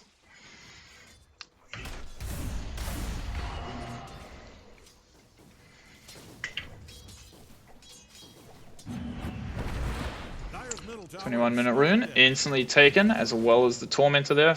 Very smooth from Sweetbix. Magic going for the Wisdom rune, going for that huge advantage. And she's also going to go for this Linken's, which just makes it even harder for Pikachu Club to start on her. She's recognizing she's strong enough, she just needs to make sure she doesn't die at this point.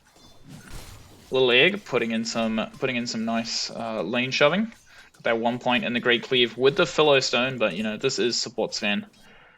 You're not quite the same lane pressure that a normal POS 1 Sven would be.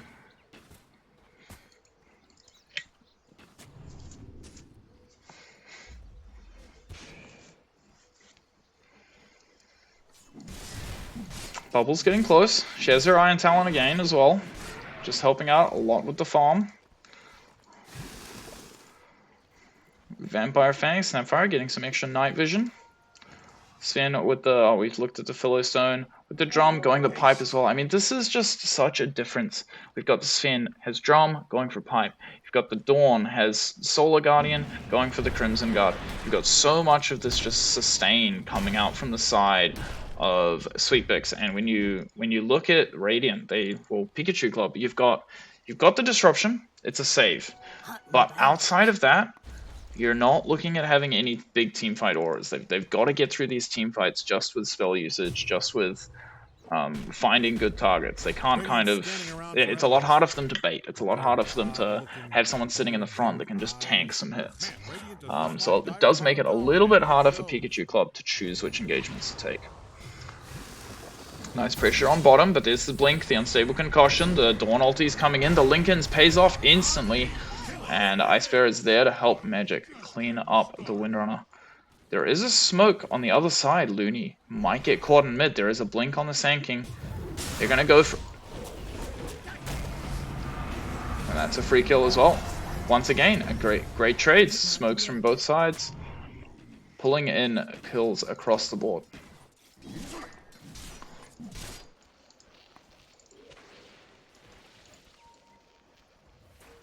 Don't look now, but Radiant's bottom tower is getting obliterated. Dire's top tower is really taking a beating.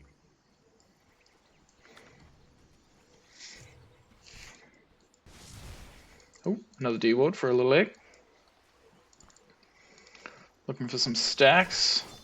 Doesn't feel like there's a huge amount to do right now. Now, something I have noticed, Radiant, a little bit struggling on vision. This is a lovely ward. They do see a lot of this movement around this space, but They need to be taking control. Pikachu needs to be going for some kills. They need to be trying to get some pressure off. Otherwise, this lead is just going to get worse and worse.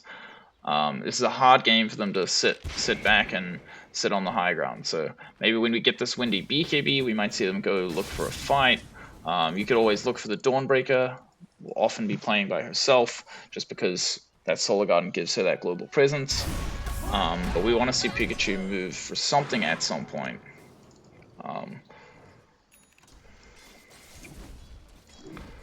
Magic going for AC. Little Egg getting close to that pipe. Still quite a way to go. The Ring of Tarrasque is a very expensive item, but getting close there. And the Dro getting towards that BKB. And we have Snap going for a mech. Look, just all across the board. Pipe on Sven, Drum on Sven. Snap going for mech. Crimson on the Dawn. They're just building all the auras.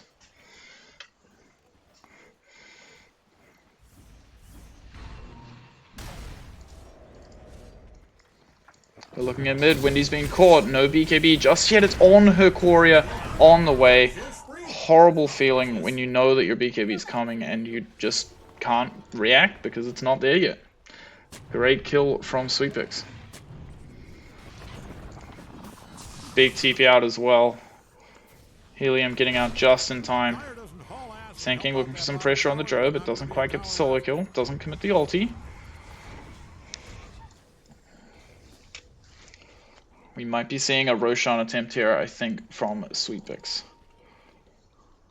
Torment to steal. They don't have the Alk ulti.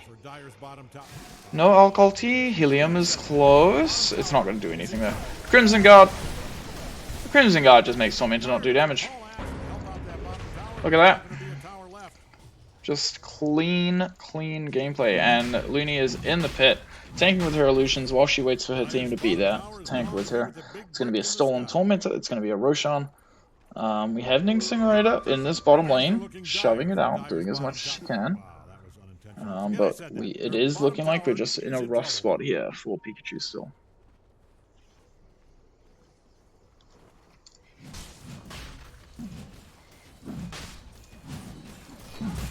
Now, do we put the Aegis on Dro or on the Alk? I mean, I think it should go on the Dro, but Alk is kind of leading the game. We'll go to the Dro.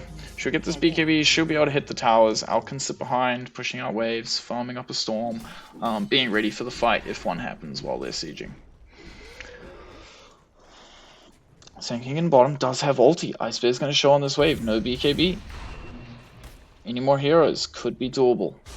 We do have the smoke coming out. They don't have Vision of the Dawn though. Right there, Ice Bear steps in. There's the catch. Is there going to be a Sand King ulti? They've gone for the disrupt. Magic's coming in though. Stun onto the supports. The shackle shot is not connected due to the Lincolns. Ice Bear stuck in the middle. Very low health. Goes for the ulti. Manages to get up. Dodging a little bit. Windy still on top of him.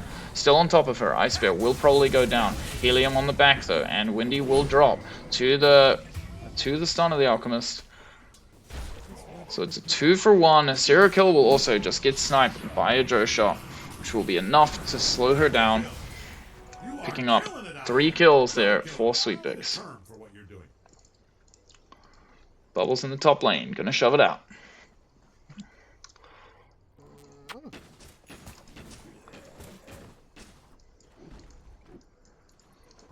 Great wave cut again. Alk stun coming in, but no detection. Stunned on the trees. Just too late. Almost managed to get it. Ooh, but we do have slight pass through. For enemies. Or maybe for friends. They look unpopular. Don't look now, but Radiant's bottom tower is getting obliterated. Okay, fine. You can look. It's kind of funny. Almost a blink on the Wraith King. That'll help a lot.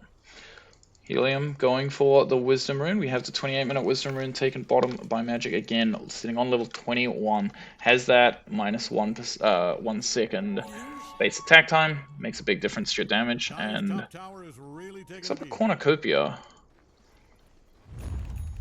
Going for the Orchid. So she's switched it up. Not AC. Going for the Bloodthorn. Helping her go for those kills. Eat through people a bit faster. Sand King's gonna pop the smoke and escape, maybe. Do they have detection? 1 sentry on Sven.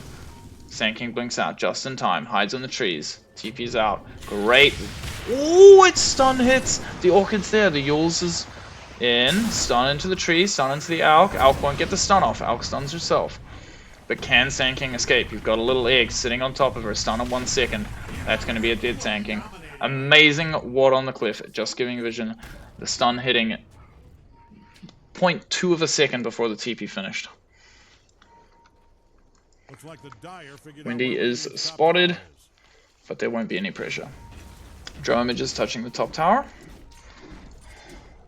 Dire is kicking sweet hell out of Radiant's BKB bottom finished tower. on the Dawn. Wendy looking for something top. They find the Dawn image. And there will be the smoke broken, the blink reveal from the Wraith King to the bait of the Dawn image. I believe this is a full Bloodthorn here for Alki as well. Now, but Radiant's bottom So a lot of damage coming in. This will give her the Hyperstone, all that attack speed, all that damage. Whenever you get this active on someone as well, just plus 50 per hit. was built to withstand, never mind, it's gone. Full vision there for Sweetbix. With the time turning day. Hanging on by a brick. I'm not opposed to taking the occasional bounty. Something you've got to remember is the other team. As soon as it goes daytime, the Dawn team sees all. They know exactly where you are. Whitney showing in mid, no BKB for 8 seconds. This is going to be good enough. Even with the save from Helium, the pop will just get the kill. And they're looking for more.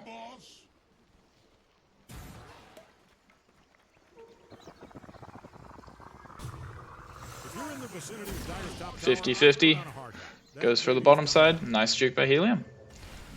And Bubbles hitting the top tower while all of this is happening. Getting some damage, but here's the TP from Ice Bear. Will Bubbles be able to read this? There will be a jump. There's no blink out. Nice stun interrupt. Bubbles is going to try run. She will be able to get out if she needs to. We'll never forget you. Radiant's middle tower. The TP back from Sand King, so close to the Shivas. I want to see Sand King get the Shivas. If they can wait for the Shivas before fighting, actually, big difference. It's a lot of heal reduction. It's a lot of damage. So especially someone like the Alchemist will just feel hurt by this Shivas.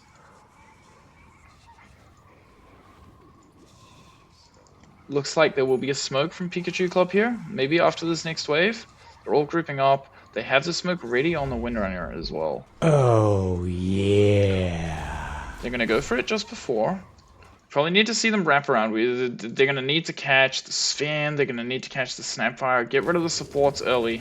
You got the BKBs on all 3 cores of Pikachu Club. So if they're going to make this work, they just got to find the supports, somehow kite through the BKBs, and then turn on the other cores of Sweetbix.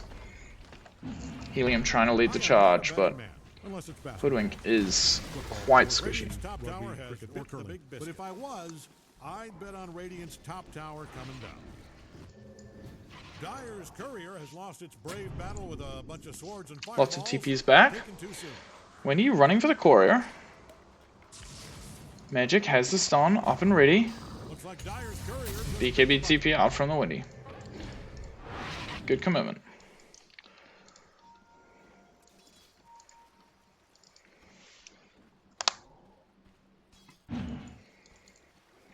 Coming forward with the Sand King. This is on vision, right? So a little egg could get caught by this. Will go down. She almost has that pipe, but she is still not quite tanky enough. Ice Bear's in with the BKB. What can they do to her? Magic is coming. Stun. Perfect stun there. A fully channeled stun. Shadow Demon will go down. The Monomus Kisses are coming out. Dust onto the Sand King. Silence onto the Windy. The BKB does not exist. Sand King's taking a lot of damage, but also healing lots through. But there's the Bloodthorn. Takes her out. Ice Bear trying to run down the supports. Will Helium get caught? There will be a slow there from the Drow.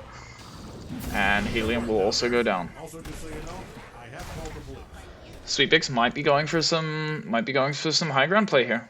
You don't have the Sand King, you don't have either of the supports on the side of Pikachu Club. There is still a Wraith King ulti, and there's a Windy BKB in 30 seconds, but Smoking rocks. it's a little hard to be scary with just the 2 heroes. Radiant's middle tower is hanging on by a brick. If you always hated Radiant's middle tower, Once again, I want to see the Fortify come out here. Dire is kicking the bejesus They're going to get the refresh. Radiant's middle Just stalls a few seconds, but... Oh, Alki's in. Big BKB dodging the Wraith King stun, but there's the disruption. Great from Shadow Demon, making the Bloodthorn not pop. The BKB comes out on Windy, but will she go down to the Drow? She will. Wraith King diving for the Snapfire, not quite going to get that kill. Actually, not even close to getting that kill, unfortunately. Just really wants to achieve something here. Really wants to make some space, but there's the Bloodthorn. Here's the Dawn ult. Another lovely disruption there from Serial Killer. Will have to escape, and the Sand King's coming in. The Wraith King's going to go down, though. There is a Sand King ulti here if they need. Everyone on Sweetbix is low. The silence from Linearial catches them all. Wendy gets 2 kills. Magic is down. A little egg is down. But can Sand King survive? You've got the Bloodstone pop. It's there. The 3-man stun. Everyone's dead. Pikachu Club absolutely popping off. Sand King just surviving through absolutely everything, not even needing to get the ulti off. This Shiva's purchase doing absolute work. The Bloodstone giving so much heal. And Windy just the buybacks from both cores on Pikachu Club with a massive turnaround. You can see the drawings on the map. They're trying to get all the waves out now, trying to take some sort of map control back. We actually have a spot here where Sweetbix, with all the control they've had, have a black map. They have a completely dark map outside of this ward. So we actually have the ability for Pikachu Club to take a little bit of control, get some even better wards out, completely unseen, fully shove out the waves, and start to balance out. Look, it's 18k, but they're starting to balance that out. If they can do it once, they can do it again. Alchemist does naturally get more gold than other carries, so your net worth advantage is always a little bit skewed. 18k is still a massive advantage, but doable, winnable for Pikachu. If Dire doesn't haul ass and help out that bottom tower, there's not going to be a tower left. Ag's almost up on Windy. This is very hard to deal with. You get that invis. You do have the detection already on the side of the Dire, but none of the cores can easily carry it themselves. Every coin helps.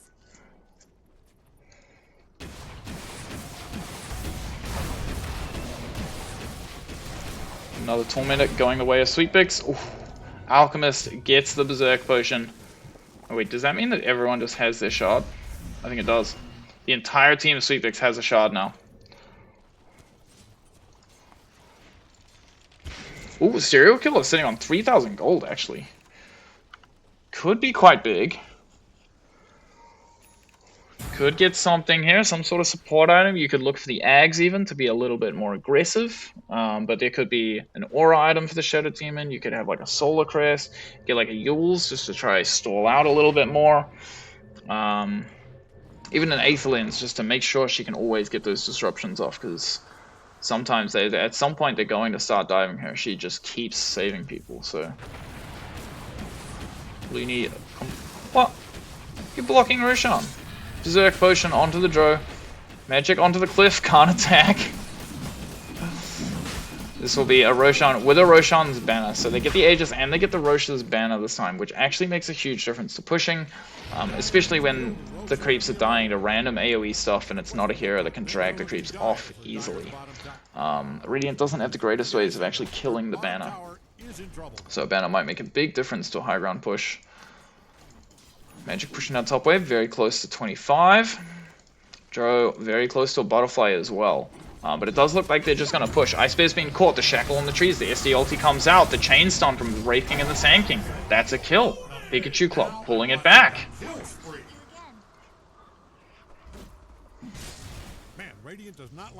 Tormentor stolen while it's happening, but I mean, this is your Aegis timing. This is the Drow's Aegis timing, and without Ice Bear, you're probably not going to see Sweetbix go for that high ground push again. Magic TPing out in front will not get spotted, does not get stunned and cancelled, but she will get the jump on the Sand King. The Yules is there to get rid of the Bloodthorn if needed. The silence is used from Linearial, so there is a possibility here. Can she escape? The stun to the high ground? Through all three of them? The TP? Absolutely insane. Sand King escapes. That's just more time at the Aegis wasted. And look at this vision from Radiant. They actually have this ability because they got that one fight. They can see what's going on. They see the supports running around here. They see these cores shoving this wave. I mean, obviously they're hitting creeps, but it's like, you know all the information, so you're happy just pushing out here. You're happy moving into this space, but also on the other side. Two lovely wards here from Sweetbix are keeping track of everything that's happening as well. We'll take that. 3 minutes left on the Aegis. Butterfly almost finished on Looney. So this will probably be the timing she wants to push with.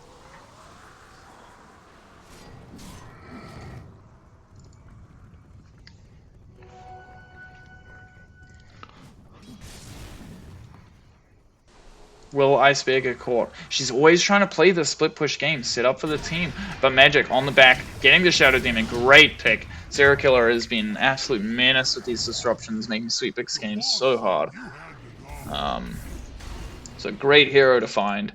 And this is where the Linear does have her Butterfly. She's a little bit low on mana though, so hopefully we can find some mana. We do have a Greaves there that will come out at some point. That is the only mana for Looney here.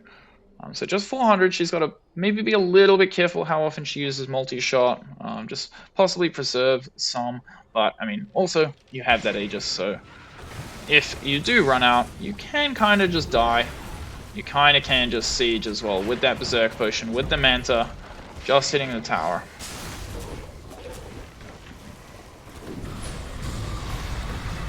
Nice reset. I mean, it's good poking from both teams. Sanking doesn't have the Bloodstone active for 30 seconds though. There's the tier 3. Alchemist has used that ulti. The Fortify comes out. The Chainstone onto the Alch. Do we see the Sanking ult come into silence? The Dawn ult on top. Sanking's dead. We're going to have to see the buyback. Wraith King's losing 1 life straight away. Serial Killer goes down as well. Helium caught by the stun. Wendy trying to do as much as she can, but she can't break through the damage. Wraith King's going to go down a second time, and here is where we see all of the auras popping out. Sanking a big 4-man stun with the ulti.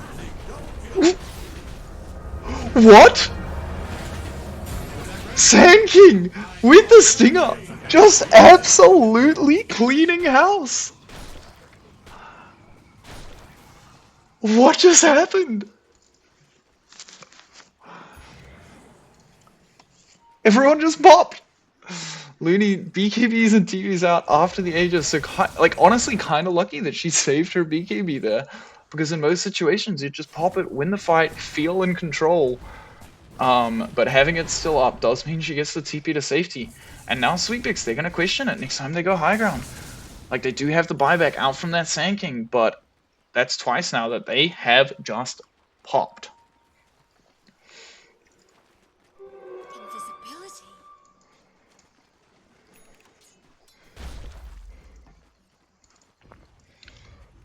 If you're in the vicinity of Dire's top tower, I'd put on a hard hat. This is where Sanking gets really strong as well. You got the 25 coming out, so now the Sandstorm slows and blinds. Like, you get stuck in that Sandstorm, you're going to be taking a bit more damage, just like over time, because you're going to be slower. You're not going to get out of it as quickly.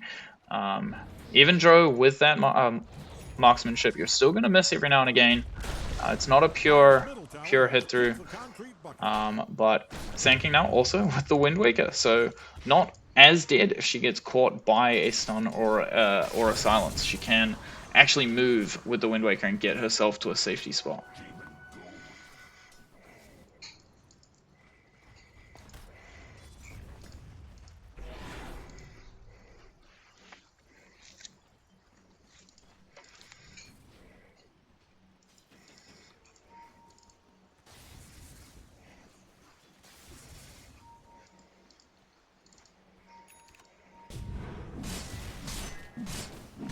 Wraith King getting close to an AC as well. I mean, same as last time. AC, great item versus the Dro.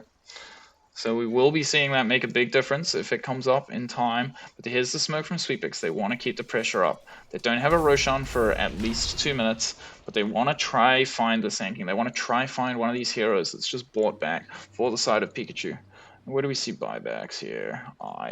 Wonderful. So no buybacks on anyone in Pikachu Club right now, except the Wraith King. Oh, actually, and the Windy. So they have two. They have 2 heroes that can die.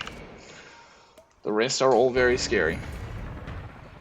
I'll be looking for that Windy, but there's the stun, the silence, stun on the Alch. Windrun and the BKB will be a TP out as well. Perfectly timed. Perfectly timed TP.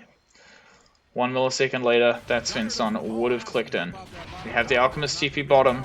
Radiance has been shown. The Dawn coming down. There's no buyback on the Sand King. They really want to get this kill, but there's the Wind Waker kicking into effect. The stun to the high ground, the TP out. While that's happening, Looney picks up a Rax.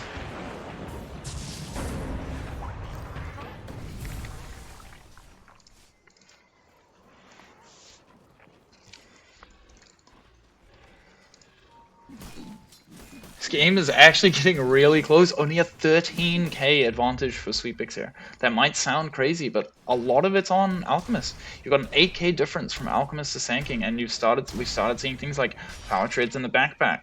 A lot of this net worth is actually on shards that are strong, but maybe not worth the full 1400 value if you were to put them into something else. And very soon we're going to see Alchemist swapping out items. Like Abyssal is coming. What do you lose? What do you get rid of? Sand King still has a full item slot. Floating 7k gold though, so we do want to see this used. Honestly, I could see a Spell Divine. Like a Spell Divine here for the Sand King is kind of all in, but you know, you don't have buyback. You're losing your base. Could YOLO it. You one-hit the enemy team once. Why not try again? Lincoln's adds up a lot though, just for that extra protection. Get rid of the Alki stun, get rid of the Abyssal when it comes out, or the Bloodthorn. Just make it harder. If the Sand King survives, we've seen how much she can do.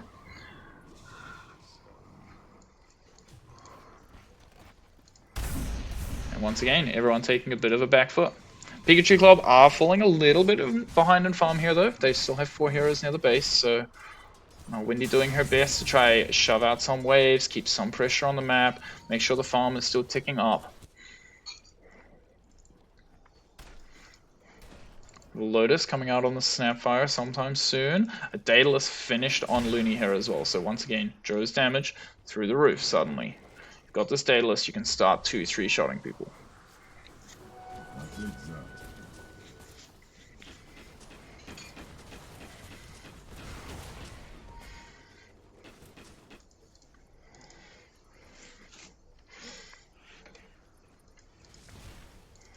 Gem on Helium as well. I love this. I love seeing that, like, Pikachu feels confident enough to actually move onto the map, to take over some of the map. They have missed this ward so far, but this is the only ward left for Sweetpix. Look at this map for Dire. All the control, they're going for the Roshan again, but they do still see nothing. And there will be a jump on mid. Ice Bear getting gone on. She has that Crimson. She had the BKB though. BKB used on Windy. They won't get that kill. Now Sand King showing in mid. We still remember no buyback for 2 minutes. Sand King cannot die.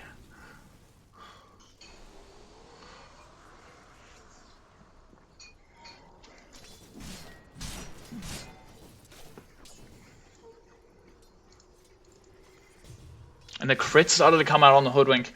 Oh, this is where the Hoodwink starts getting scary. You got the Armor Corruption talent, you got the Acorn Shot bounce talent, you get the 2 Acorn shots at 25, a Daedalus on a Hoodwink, and suddenly you have a very scary core. I mean, Pikachu Club maybe 22k behind, but they're looking very playable here. Something we did miss with this Roshan though is there's now an Ag's Blessing on the Drow. So a lovely little pickup for her. Just slowing down healing, adding the hypothermia onto your frost arrows is a nice upgrade.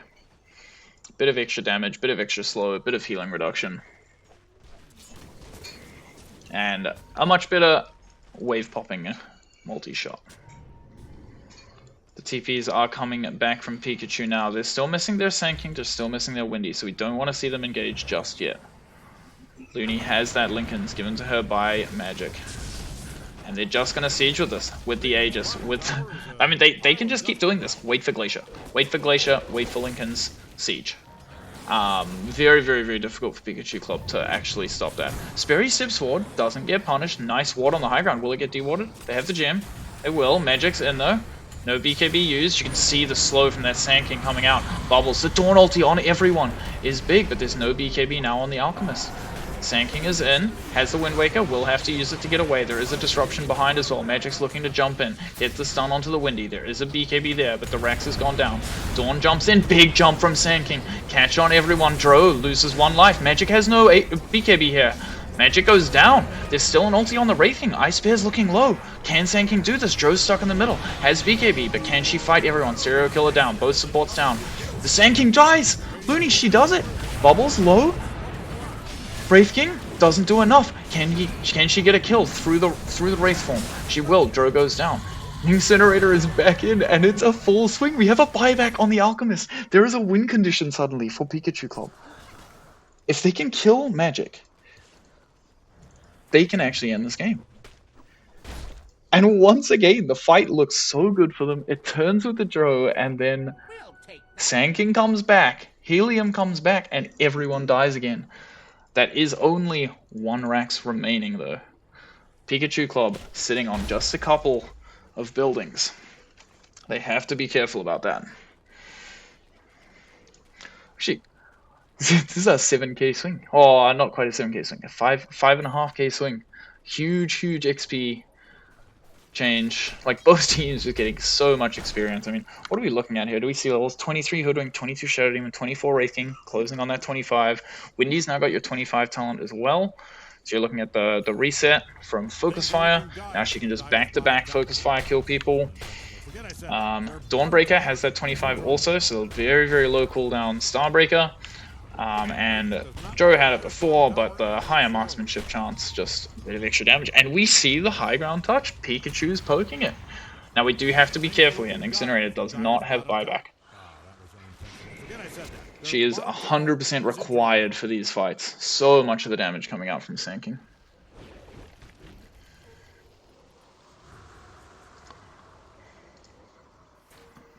And it goes for the Dragon Lance, has the Telescope as well. We got a large attack range here on Helium. With that crit, with the Gleipnir, these Acorn shots are going to do a lot of damage.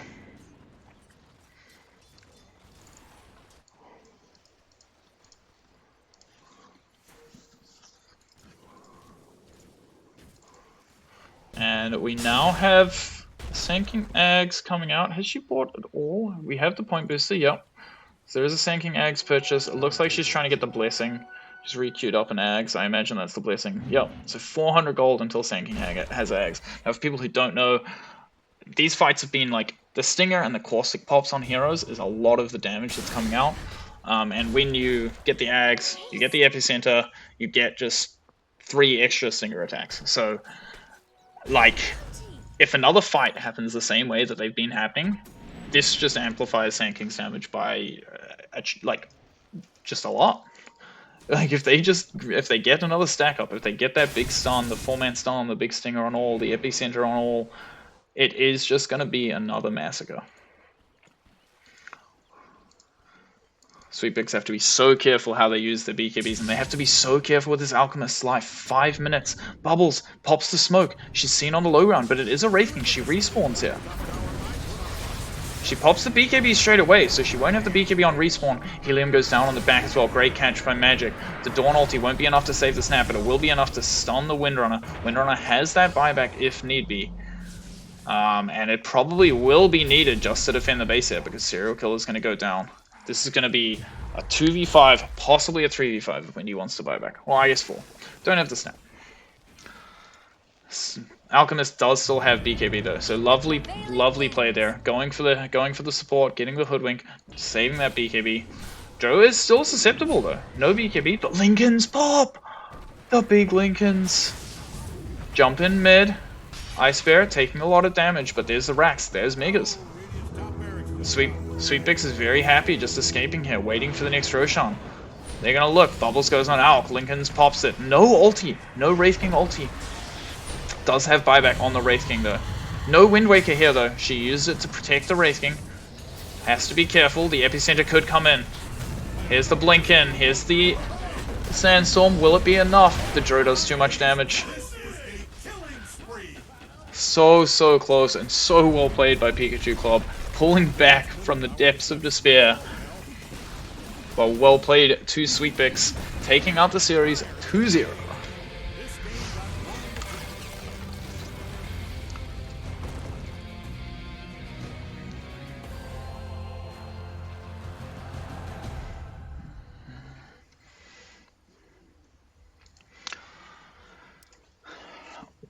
Well, there we have it. Sweet picks 2-0. An amazing game by them. This game ended up being absolutely crazy. 53 minutes. I want to see Sanking's damage.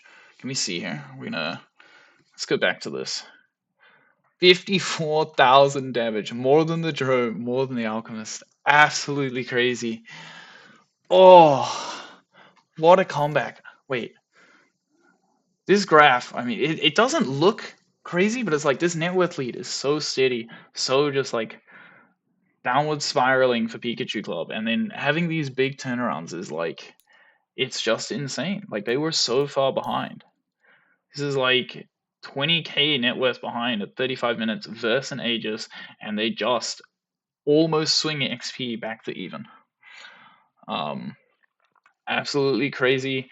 Well played to Sweetbix. Congratulations. They will be, I believe, representing New Zealand for GEG. I think they have to verse Australia next, which I imagine I'll get to cover as well. But thank you everyone for watching, and congratulations, Sweetbix.